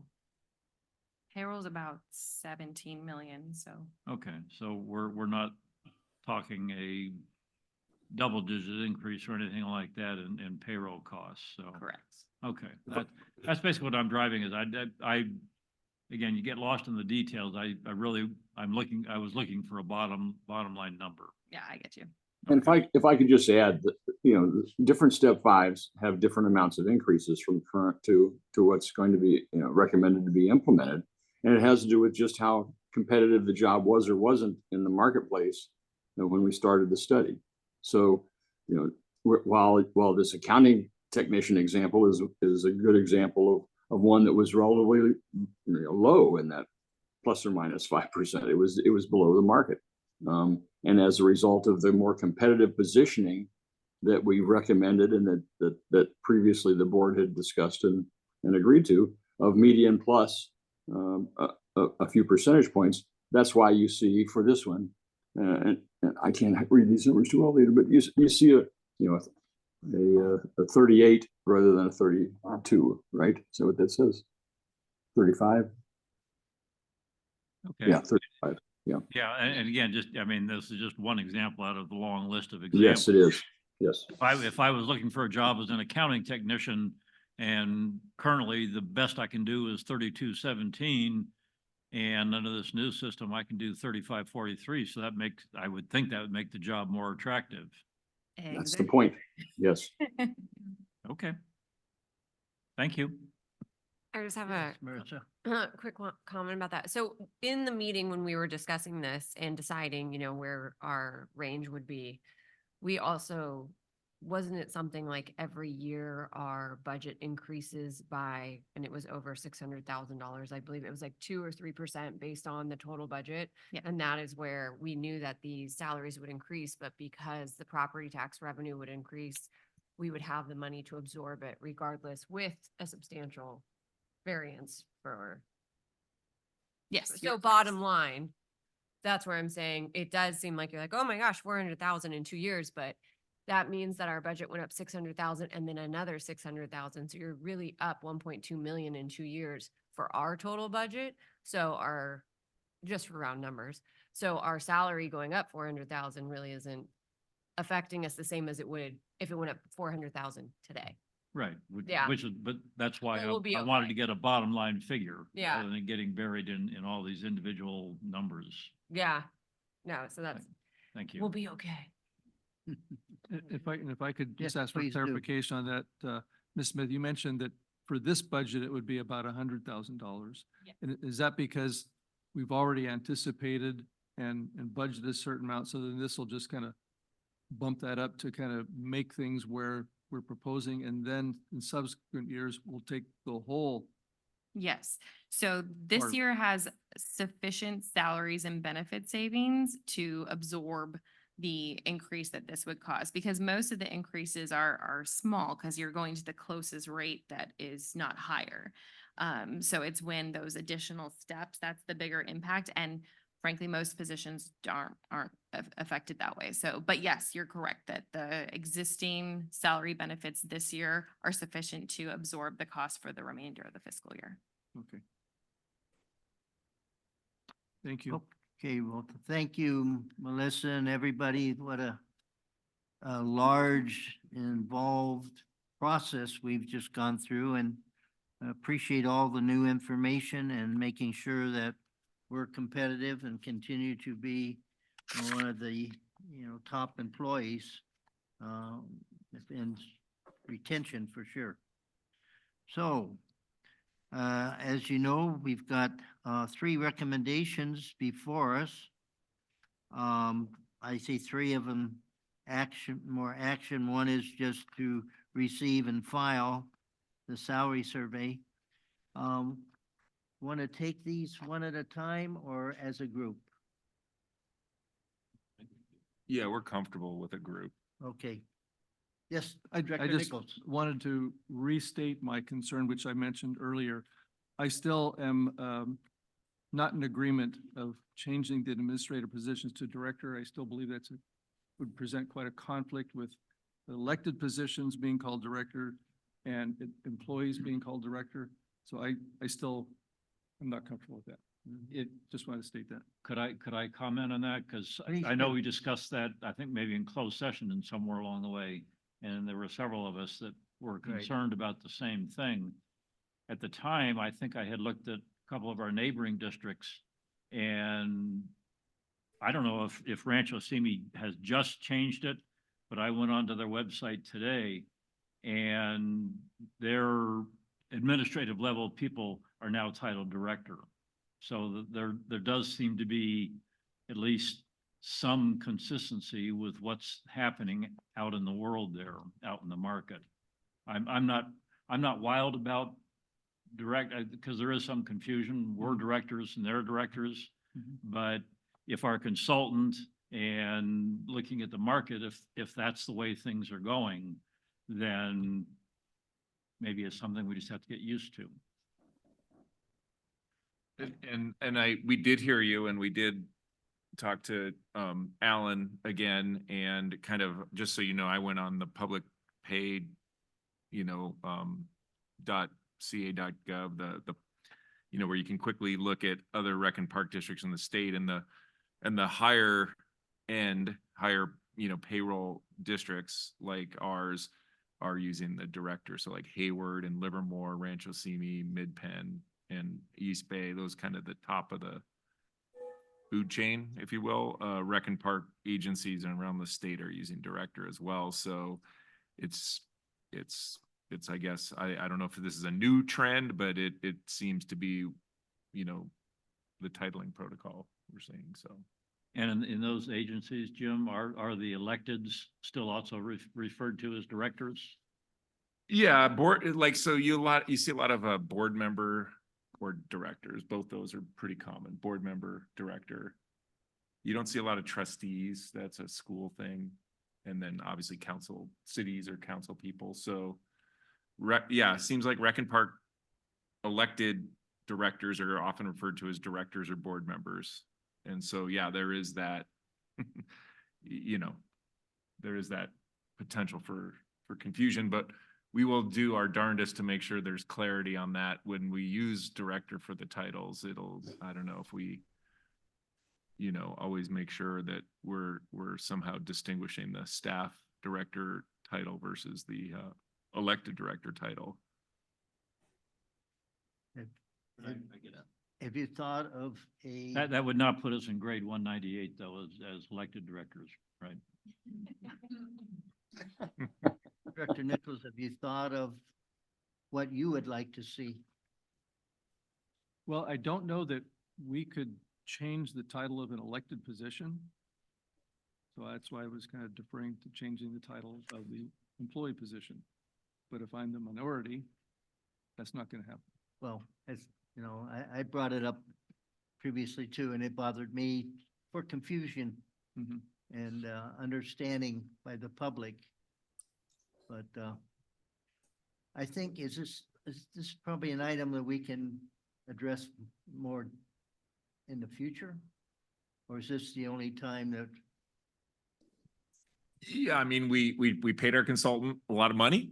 Well, I don't know, Alan, if you think it's a lot, but he did do the work. He did look at what we asked him to do is what does the market say these classifications should look like, and what, should the compensation be based on the comp agencies, and their finding was director. And again, it is it's where the titles seem to be moving in our current workplace.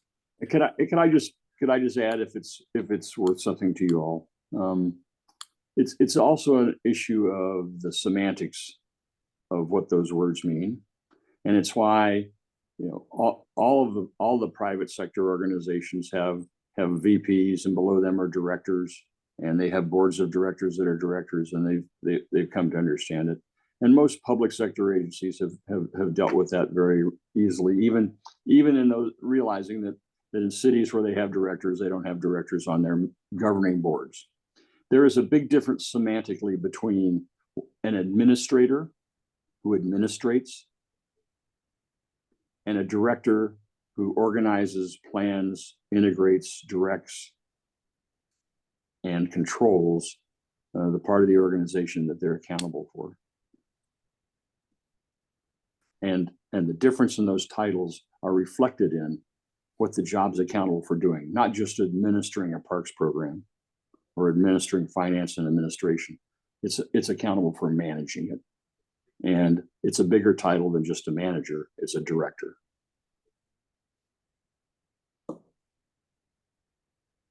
Could I? Yes. Then I would change my initial suggestion that perhaps we should, at the very least, deal with recommendation 1 separately, and then we could deal with recommendations 2, 3, and 4. Yes, Director Bush. Well, I was going to say, it's interesting to me, the way you guys view this, because I did not think that at all. I'm on the board of Senior Concerns. Andrea Gallagher, who is the leader, is the executive director. And when I introduce myself, I say I'm on the board. I don't say I'm a director. So, and when people ask me, oh, what's your role at CRPD? I say I'm on the board. I don't say I'm a director. So it's interesting because I didn't at all have this connotation at all when I heard it. I was like, oh, okay, yeah, that makes sense. Because in the private sector, you are mostly a director when you're at a higher level. And so I never once have thought of this, but you guys have been on the board longer, but I literally never call myself a director of CRPD. Well, Ever. I think the problem though is that because this is an elected position and it's a government position, there is a formal title, Right, as Director right. Nichols pointed out. We can't just start calling ourselves board members or something else with board in it. We are legally and officially directors of the Conejo Recreation and Park District.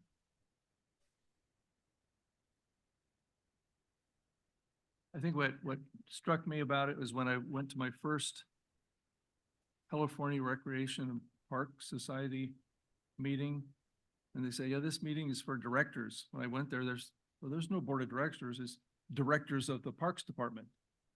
Because, and that's such a heavy municipality organization. And so they go by directors. They don't even think about directors from a board. They just, it was a whole different connotation there. So that was my first introduction, is like, oh, okay, so that must be the municipal side of things, what they consider directors. So that was just my take from that experience. Okay, so Director Helfer made the recommendation that we consider the recommendation 1 separately and then 2, 3, and 4 as a group. Is that correct, Director Helfer?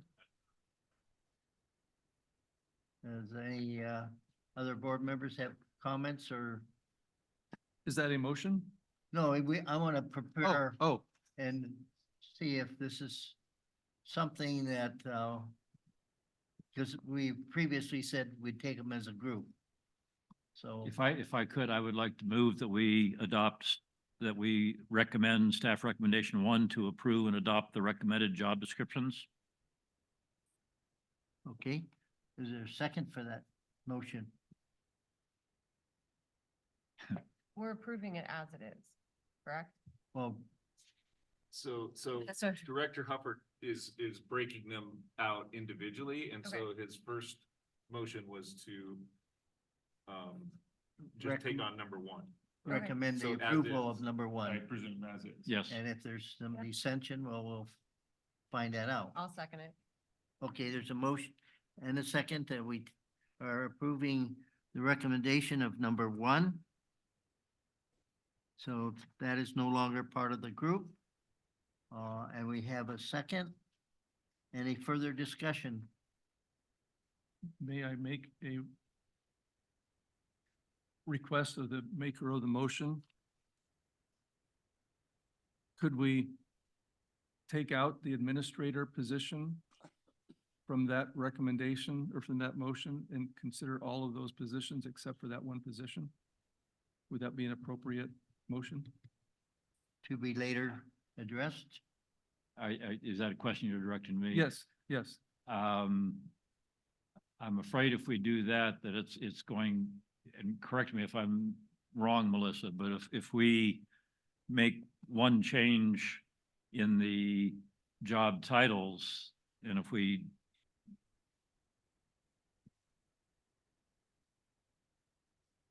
I guess my concern is, at least from what I'm hearing, majority of the board members are okay, maybe not enthusiastic, but okay with the concept of administrators now being directors. If we change my motion to approve and adopt the recommended job descriptions, that I believe will affect the entire group of job descriptions until. No, I'm not going to change my motion. My Okay. motion stands. All We're right. going to, I'm moving that we approve and adopt the recommended job descriptions. And we have a second to that. Any further discussion? Okay. I'm going to ask for approval of item number 1. All in favor, say aye. Aye.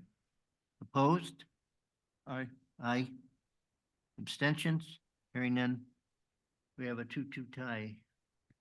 So in that case, obviously it doesn't pass. So my recommendation would be if Director Nichols had a request for an amendment to the motion to approve everything except the administrative director position, that you go ahead and restate that motion. And then to break the tie, we have a missing director, and we would just bring that question back to the full board when we have a full board, which actually won't be for a little bit. So, because I know Nellie's missing. Right now it's 3-1. No, it's 2 and 2. 2-2. Oh, it is? Yes. So my question, I have a question on this are you concerned that when you go to run for the election that people won't know what you are, or when you introduce yourself in the public It's that le- they won't It's understand who you illegal. are? It's a legal thing? I- Why is Yeah. it legal? Municipal, right? I would have to look at our organic statute again, but I believe the Public Resources Code, when it talks about the formation of a recreation and park district, then goes on to refer to that it will be led by directors. Like, I believe the Right. word director is used in the Public Resources It Code. is. I could be a little Right, rusty, no, but that's fine. I'm yeah. just, where is your concern that when you are in the public and introducing yourself, that they will not understand that you are an elected official? I think, Or when you run? I would think it's both. I think there's to me, I think there's confusion. I even saw in our legal documents, bylaws and policies for our organization that talks about directors.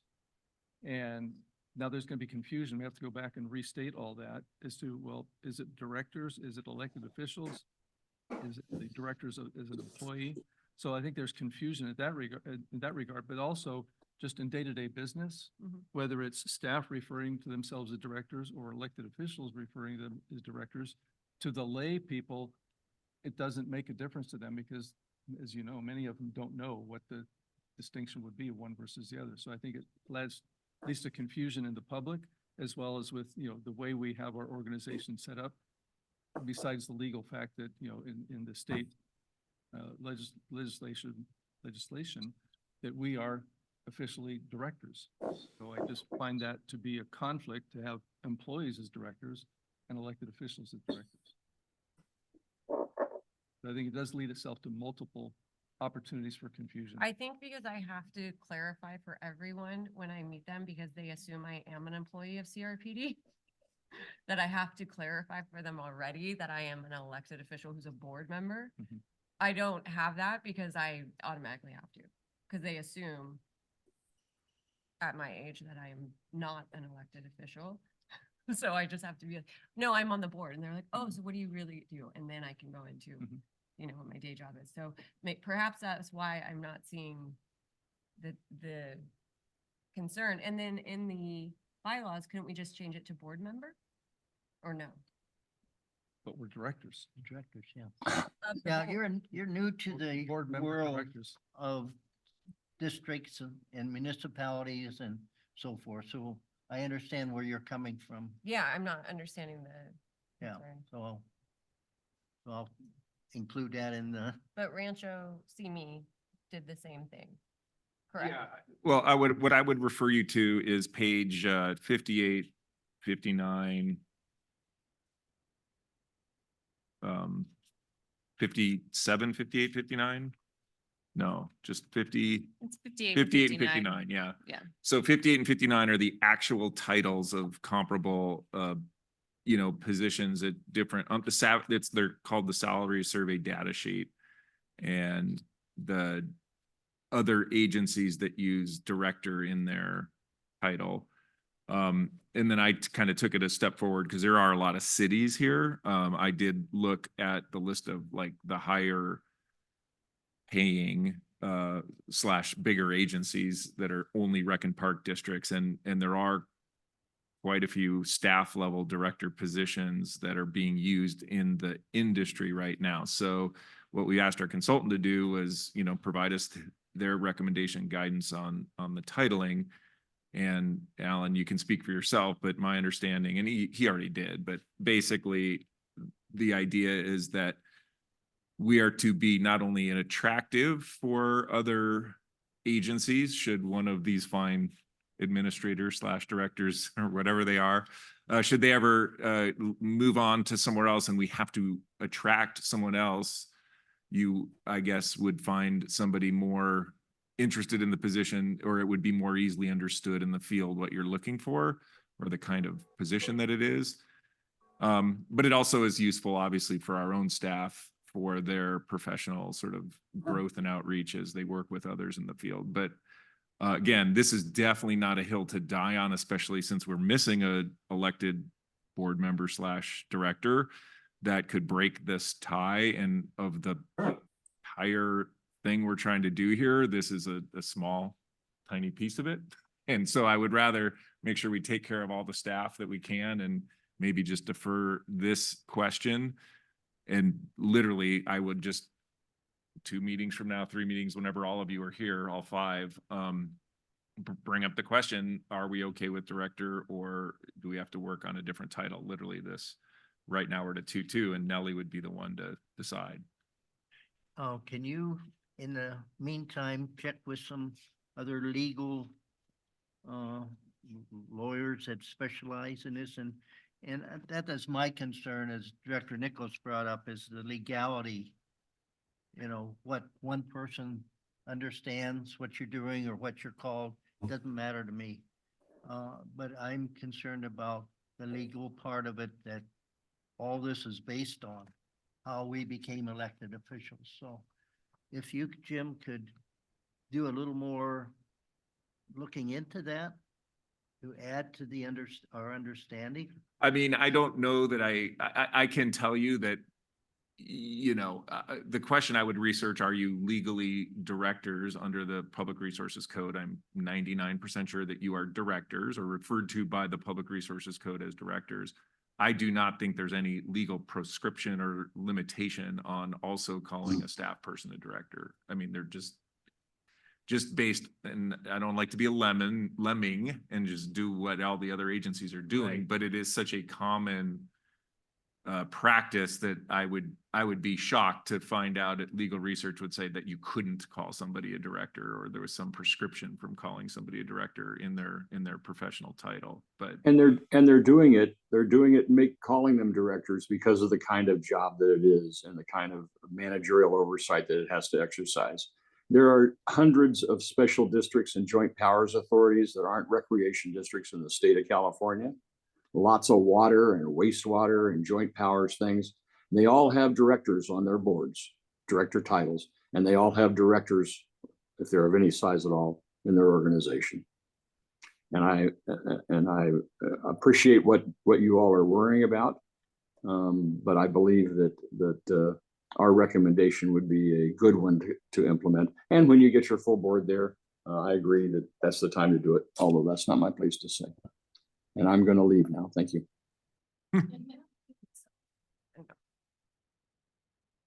I would like to offer a motion then, if I could, Mr. Chair. Yes, go ahead. To go ahead and approve the recommended job descriptions aside from the administrator position, and table that particular position until we have a full board, and otherwise approve all the other classification changes as recommended by staff. Approve and adopt those. So job all that accomplishes is get it done a few days or a few weeks earlier than waiting for customers, director customers. For that one position, yes. Otherwise, everything else moves forward. Okay, All other staff positions move forward. I'll second it. okay. We have a second motion and a second. Any other discussion, comments, or questions? I'm gonna vote in favor of that, so when we're separating out just that one piece, that's fine. Yeah. Okay. Again, we have a motion and a second. No further thoughts, discussion? All in favor, say aye. Aye. Opposed? Abstentions, hearing none, that motion passes. And Melissa, you understand all the aspects of the delay and how it might impact your.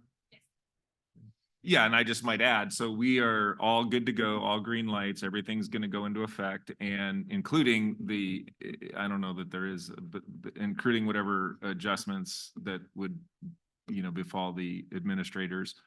It's just a nomenclature titling question that we'll bring back at some future meeting. I know it won't be the next meeting because Nellie will still be gone, but some meeting after that. It'll be a very short staff report, very narrow question. And this is why we have an odd number of people, so that we just can get an answer on that. Keep it simple. Okay, thank you. Thanks. We still have items 2, 3, and 4 that are bundled. Any other thoughts or questions? Yes, Director Huffer. I would like to move that we adopt staff recommendation 2 to receive and file a salary survey. Recommendation 3 to approve the side letter agreement to the MOU. And 4, approve and adopt the recommended grade structure to be effective April 20th, 24. Thank you. Is there a second? Second that. And we have a second. Any other thoughts, comments, or questions come to mind? Pardon? No. All in favor, say aye. Aye. Aye. Opposed, abstention, sharing none, that motion will pass. Moving on to our last new item, B, amendment to contract of multi-agency agreement for weed abatement services. Staff, Mr. Mooney. Thank you, Chair Lang, members of the board. As you're aware, we do have a brush clearance requirement, and we do have a current contract with a contractor, SoCal Brush. We are in year 4 of a 5-year contract. However, at the end of 2023, our contractor came to us regarding some cost increases to the contract for years 4 and 5 of the contract. This is, per the contract, we do have an annual review of the cost, the services being provided, all that stuff to be reviewed. And if both parties mutually agree, we can make an amendment to the contract. As you're aware, this is a 3-agency contract with ourselves as well as the city, and then COSCA. And so with that, we are proposing a change to the contract due to operational and labor costs, but just for the remaining 2 years of the contract. So big picture, we would need an additional amount for the COSCA only properties would be $35,000 per the last 2 years of the contract. So breaking it down, this current 2024 year, it would be about a $16,500 increase. And then in year 5 of the contract would be a $19,300 increase from the current rate. So the current contract is set up where it was the same rate for all 5 years. And so really we'll be spending about $16,000 more this next year, and then we'll add about another $3,000 to the contract for the following year. Kind of walk through Costco with you, very similar for our contract for CRPD owned properties, but since we do have more land responsibility, it's $43,000. And then we're not making a decision on the City of Thousand Oaks segment of the contract. However, the City of Thousand Oaks took this to the City Council April 9th, in which the contract was approved.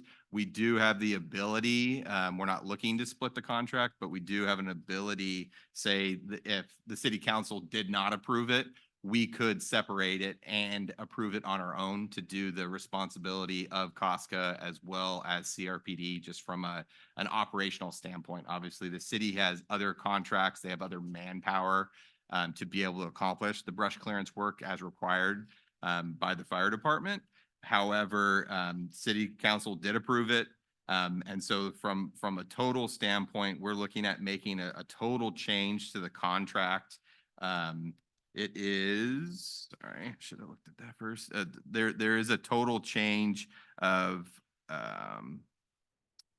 it is, sorry, $136,000 for contract changes. So the work that as contracted, as outlined by the fire department. But as you are aware, there are changes. We've had 2 wet winters back to back. Awesome, save money on water. However, we got a little bit more regrowth, a little bit more brush clearance. So we did spend a bit of money last year doing remos. So doing remos as well as any issues out in open space that we would have to take care of due to either expanded footprint per the fire department, per the code to meet what we need to do, but then as well as just some other work that we might be doing out in the field with SoCal Brush as a contractor. So we kind of lump it into a remo, but as well as extra services being allowed.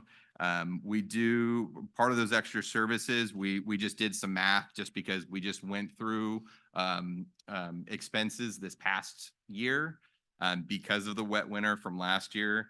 And so we basically took a look at their rate, compounded it with the cost that we just paid, looked at their new costs, and we're able to figure out, hey, this is kind of the ballpark of what we would need if it was as bad as last year. And then again, an additional third year, if hopefully we do get a little bit heavy rain next winter, not counting on it, but we might be in the same boat next year. So what we really wanted to do was be able to put it in front of city council as well as our board to get approval. And then that way we don't necessarily need to come back to finish 2025 to finish the contract.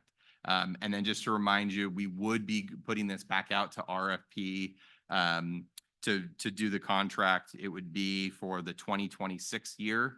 So 2025, or we're in 2024 now. 2025, that would be the final year of the contract. And then so we would be coming back to the board in about a little bit less than 2 years. Hopefully it would be just after January 1 of 26 to be able to look for another vendor, whether it's SoCal Brush again or other folks that would be interested. So we're not looking to extend the contract by any means, but really just trying to make sure that it's being handled for the proper price and so they can cover their labor costs.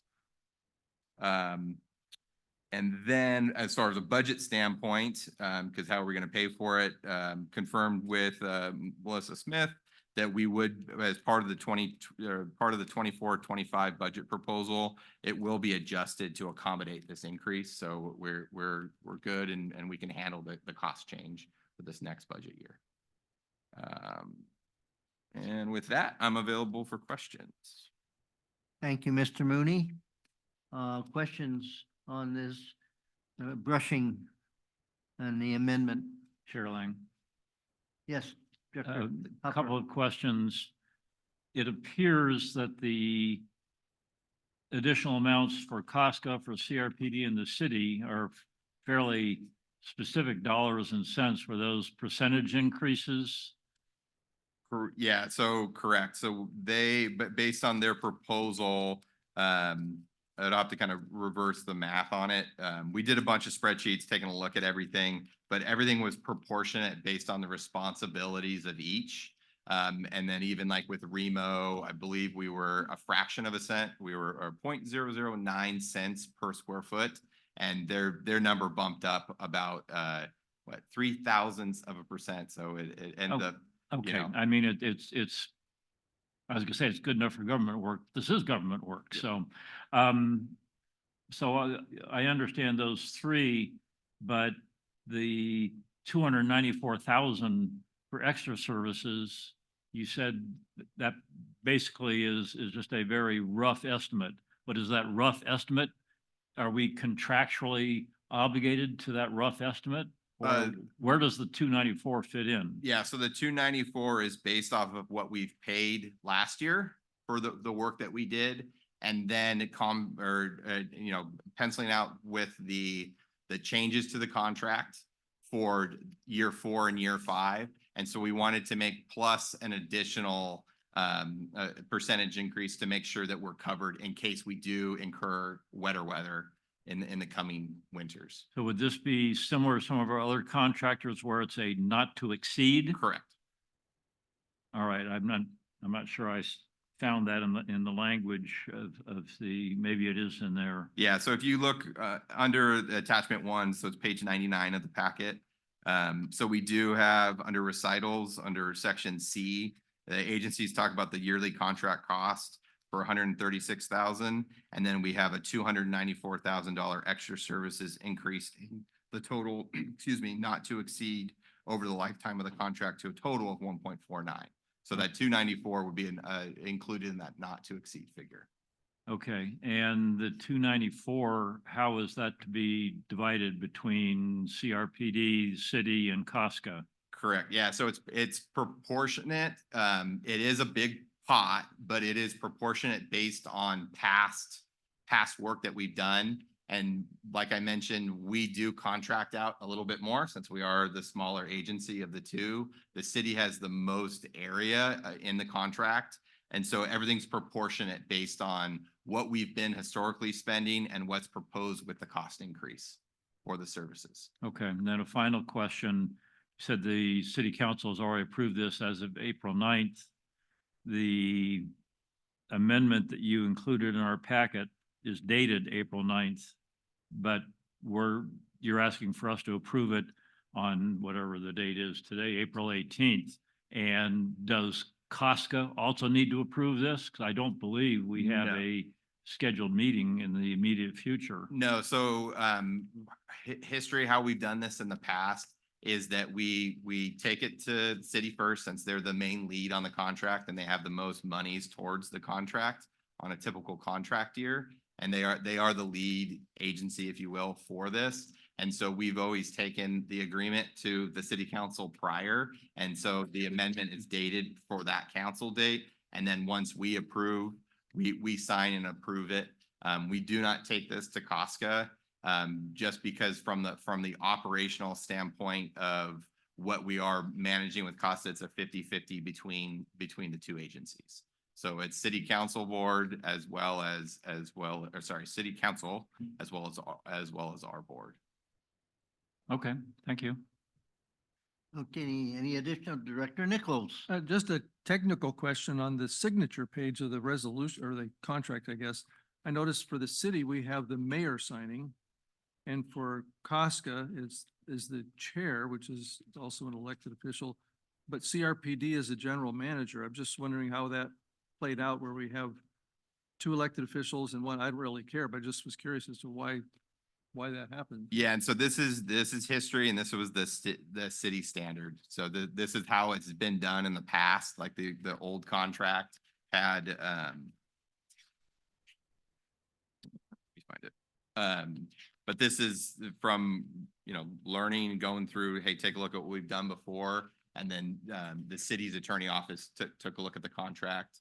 And that's how they set it up. So Well, and I'll just add, so when you look at the recommendation, that is actually a very traditional, and I guess I kept doing that from Texas era too, is authorize the general manager to, and then that's how CRPD's kind of done things. And I don't know if it's just part of history or whatever. I mean, in theory, we could change it all so that the board chair signs stuff like this, but I think just from a historical and just quickly getting stuff done, but I mean, yeah, if it Yeah. works, I just Yeah. found it interesting that with the way that was laid out. I just wonder if there was some rationale. It's like the way things have always been done and it works, then keep doing it.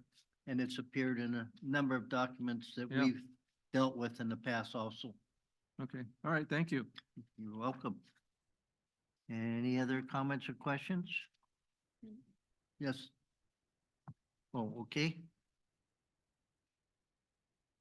We don't have a motion yet for this, do we? I'll move approval of staff recommendation. Thank you, Director Huffer. And Marissa, Director Buss, the second, thank you. Any other comments, thoughts, or questions come to mind? If not, all in favor say aye. Aye. Opposed, abstentions, hearing none, that motion will pass.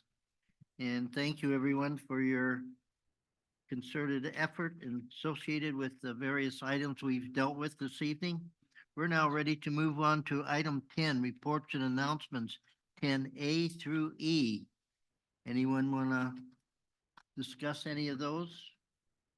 Yes, Director Nichols. I just had one question, and this is regarding the youth outreach report. On page 148, the little piece there by Dan Nalbandian refers to students completing their mandated community service hours. I'm wondering, who is it that makes those mandates? Is that the school district, or is that could be other agencies? I just was wondering where those come from. Yes, it could be other agencies such as probation or the school. Okay, so multiple resources then. Okay, all right, thank you. That was it. Thank you. Any other? Yes, Director Huffer. Just to comment in that same area, it's interesting that now at least one elementary school, and I'm guessing if one somewhere along the way, some other schools are going to request, at what point do we start stretching our staff a little too thin? It's definitely something we'll keep our eye on, and the one middle or the one elementary school that we're currently working with, it goes straight into it's only the 5th grade that a couple kids have been identified because they're getting ready to go into middle school. So, but yes, if it starts taking too much time, then we'll start looking at some other opportunities and discussions with the school district. Okay, thank you. I have a question associated with Fiore Garden Teen Program. The fact that they're low attendance. Is there any specific reason that might have occurred? We noticed that we just needed to switch to a different location. The kids weren't participating, could be attrition, kids moved out of the apartment complex. So we are focusing on another area that can serve similar people in that area, but more kids are coming to that one. So we've got one, it's just starting, so it's low enrollment right now, so it'll pick up. But yeah, they just switched it up based off where people are living and where the needs are. Okay, thank you. And I also have question associated with the Recreation Community Services Dos Vientos Community Center.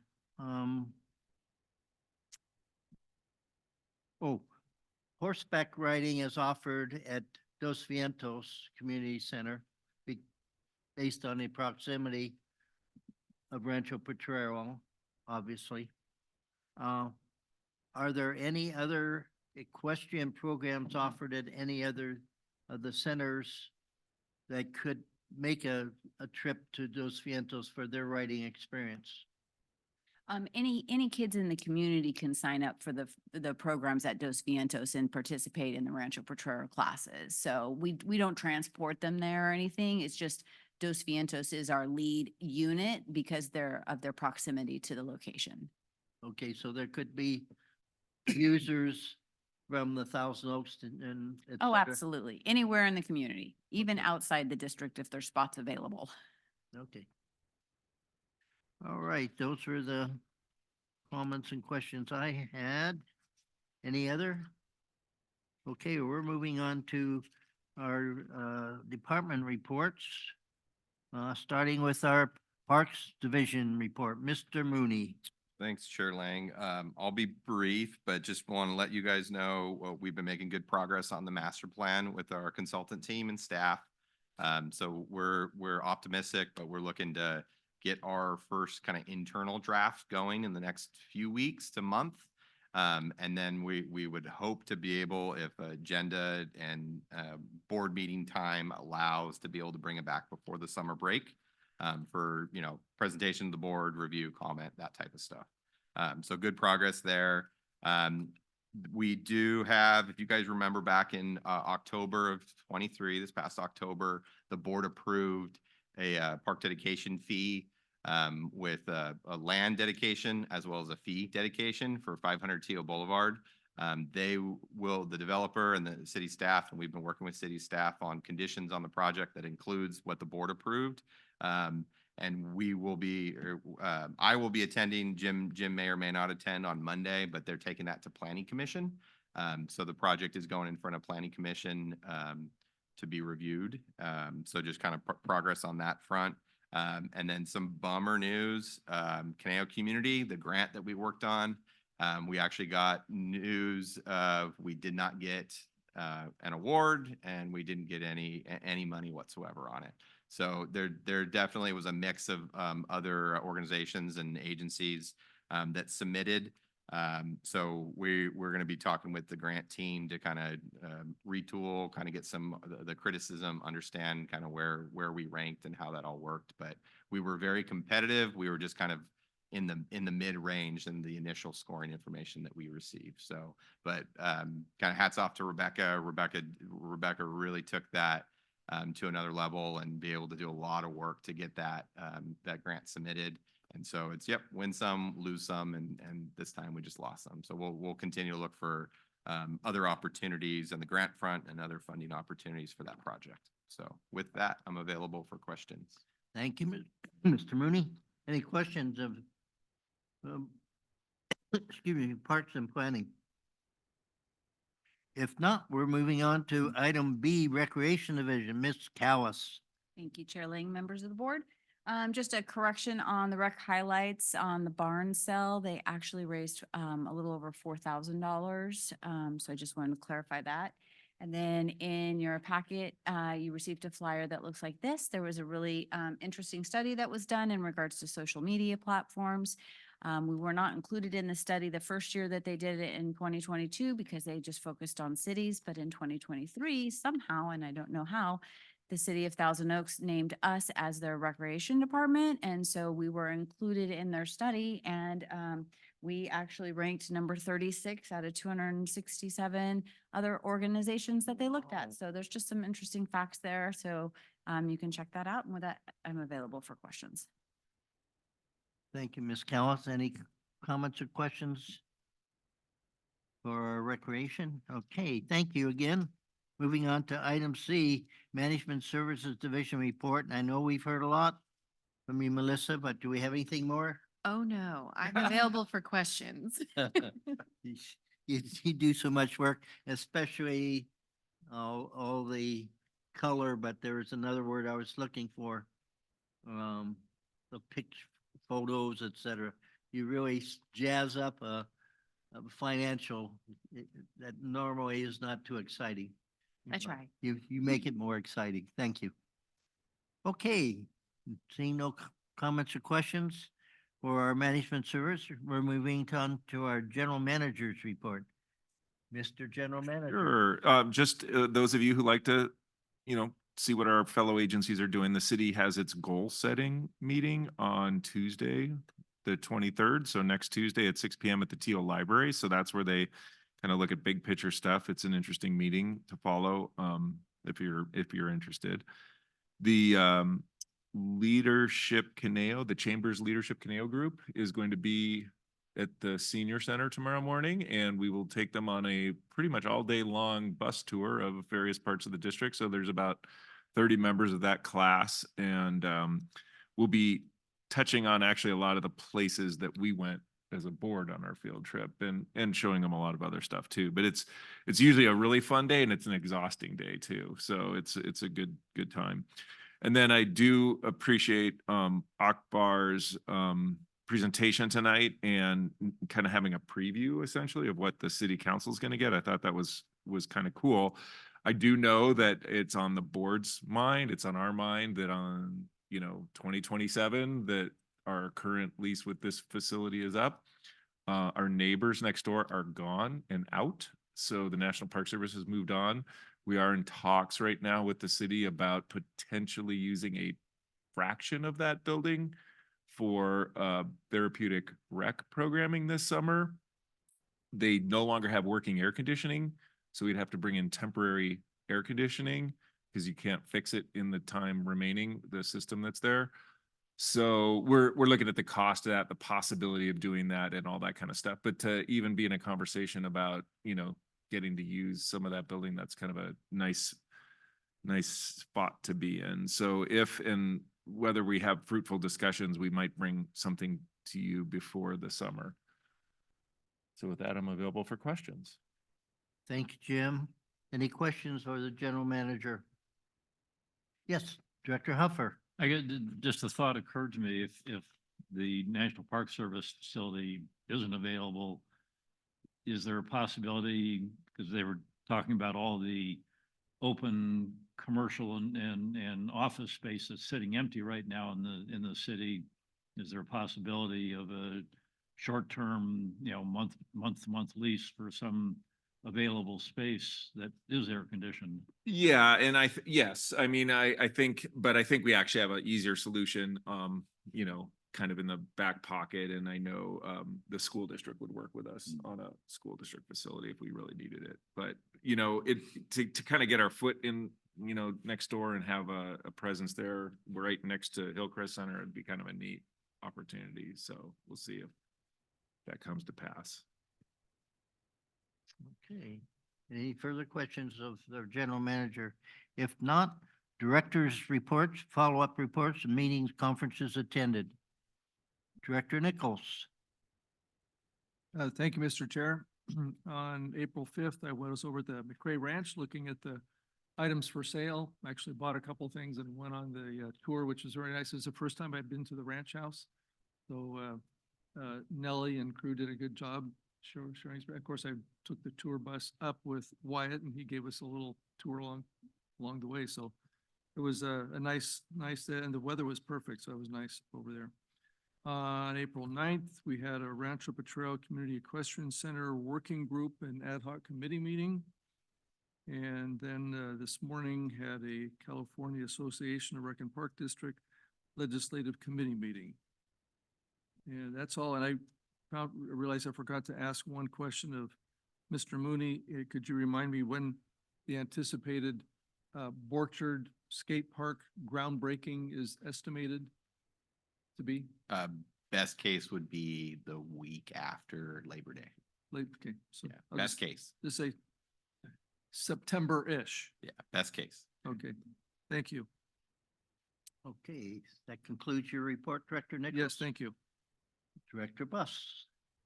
Okay, so I went and visited the community pool and got to see the whole facility there, even all of their equipment and all of it. It was really interesting. And it was fun to see. Then I went to just recently, the Conejo Youth Coalition meeting that we have with the city and the school board. And we were planning for our summit that is coming up on May 17th, no, 15th. I think it's 15th. That would be the Wednesday. And then I went to the State of the Schools put on by the school district.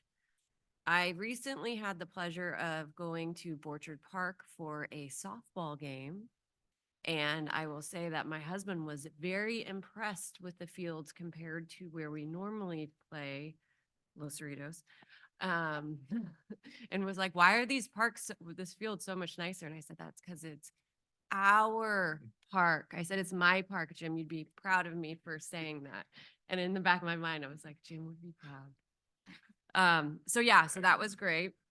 And then I had a softball game yesterday at Los Cerritos, and I decided to check out, I ran the equestrian trail a couple times behind there as my daughter was warming up before the game. It was interesting. I had not been back there under the power lines, I think, since maybe I was in middle school. So yes, you do. And yeah, there was a little bit of, from the rain. So, but yeah, so ran that. And then I also went to Joe's retirement party this week. So that's it. Very good. Busy young lady. I know. Any questions of Director Bus? Director Huffer. Well, I guess my list is mostly things I didn't get to the last few weeks. I did not get to the barn sale. I did not get to the the state of the schools. Didn't get to a soccer tournament because it got rained out and somebody closed all the fields. It's okay. So it is. But I did get to a lot of tax returns. So the tax program is done. Some you mentioned, you thought we did 70. Actually, the last day, last Friday, we did 80 returns in just one day. So mostly happy customers, a few not so happy if you had to actually pay. And it's all our fault because I had to pay. But Yeah, right. so be it. But it's done until May 1st. Good job. We definitely appreciate the extra effort you put in that program. It's amazing. Thank you. Any other comments or questions for? Okay, I had Santa Monica Mountain Conservancy meeting at King Gillette, MRCA meeting right here at Conejo Rec and Park District. I attended the Conejo Valley Unified School District event over at CLU, a different format than previously. I attended Joe Torino's retirement. I attended a performance of the Conejo Valley Unified School District All District Music Festival And this is the first time in many, many years that I or other elected officials haven't been in backstage before the performance because we went on stage and made our comments. And it just felt more mechanical then. It wasn't as enjoyable as a performance as I felt this time. We're having this VIP treatment and getting up there in the Founder's Circle to watch the performance. Very impressive. I attended the strings group, and I won't take the time to expand on the experience, but also different this time, and I may have mentioned it in some emails, is that prior to the event, there was kind of like a ensemble of about 7 or 8 students. This is prior to the event itself. That they were from Redwood, who were performing. You know, just kind of like a ensemble that got together. There's, like I said, 7 or 8 of them. I can't remember, but it's really a nice touch to just be sitting there waiting for the, Civic Arts Plaza to open, and here you're getting entertainment or watching these young kids, perform and do a great job. So I really felt a different experience this time. I sometimes in the past, here we go again, having to sign up and then you go on stage and do your spiel and so forth. And you just didn't have the same feeling of attending a nice performance that I did this time. So kudos to the foundation for their improved presentation of the performance. Okay. No further comments or questions associated with the director's reports. We're going on to item 12, requests for status reports and items for subsequent agendas. Yes, Director Nichols. Don't know if it's going to raise the level of the status report, but in reading the CSDA magazine, there was a topic here that said that district issued cell phones. And the question was, an audit said they should special district issue cell phones to staff for work purposes. There were a couple answers from different members there. And so probably my question is, well, gosh, do we do that as a district? And if so, who?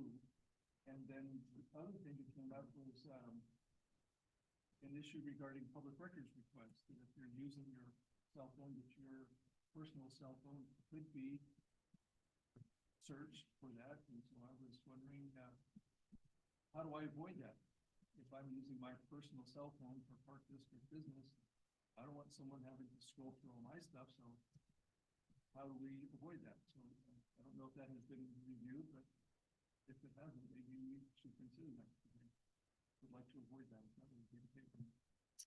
Yeah, I mean, I know we have a very robust cell phone use policy and stipend program so that people can use their personal device and get a stipend so that they are able to use it at work and people aren't carrying 2 devices. But I do know that with the Public Records Act out there and stuff, that people are concerned about that and what might be, something people can look at versus not. And it hasn't become an issue for us, but we obviously you guys don't have cell phones and we haven't provided a stipend for the board for that. So that would be a whole new area to look into at the board level. But I am of the opinion that the nature of your communication doesn't change based on your device. So if it's personal, it's personal. If it's public, it's public. And the process of sifting out the two, shouldn't depend on what kind of device that it's on. So, it's not something we've had to deal with, but it's certainly an issue that's out there that creates that concern. And it's a legit concern for sure. So that's something we can kind of look into. And Melissa's definitely wanting to chime in. I believe the reason it's in the CSDA magazine is because there is a proposed bill to require all communications be through a government-controlled functionality, so that, and I was talking to Mark about how that would be implemented for us. And so it would be, we would have to say, have everybody sign that if you were to communicate with anybody for the park district, you would use this particular app or this particular service. And that would be the information that would be provided in a public records request, as opposed to having to give that phone. And so that was our current strategy on how to address that proposed legislation, if that were to be required. So we could have a clear definition of all communication regarding park district is through this app and this thing, and that's the only information that you would have to give. That's the attempted. That's the current strategy. We'll see what the bill does. Yes. All right. Okay, thank you. Thank you for bringing that up. Moving on to item 13, items from the public. Do we have any public? All right. Yeah, item 14, executive closed session. I don't believe we have a need for that. If not, this meeting is adjourned. We need your signature.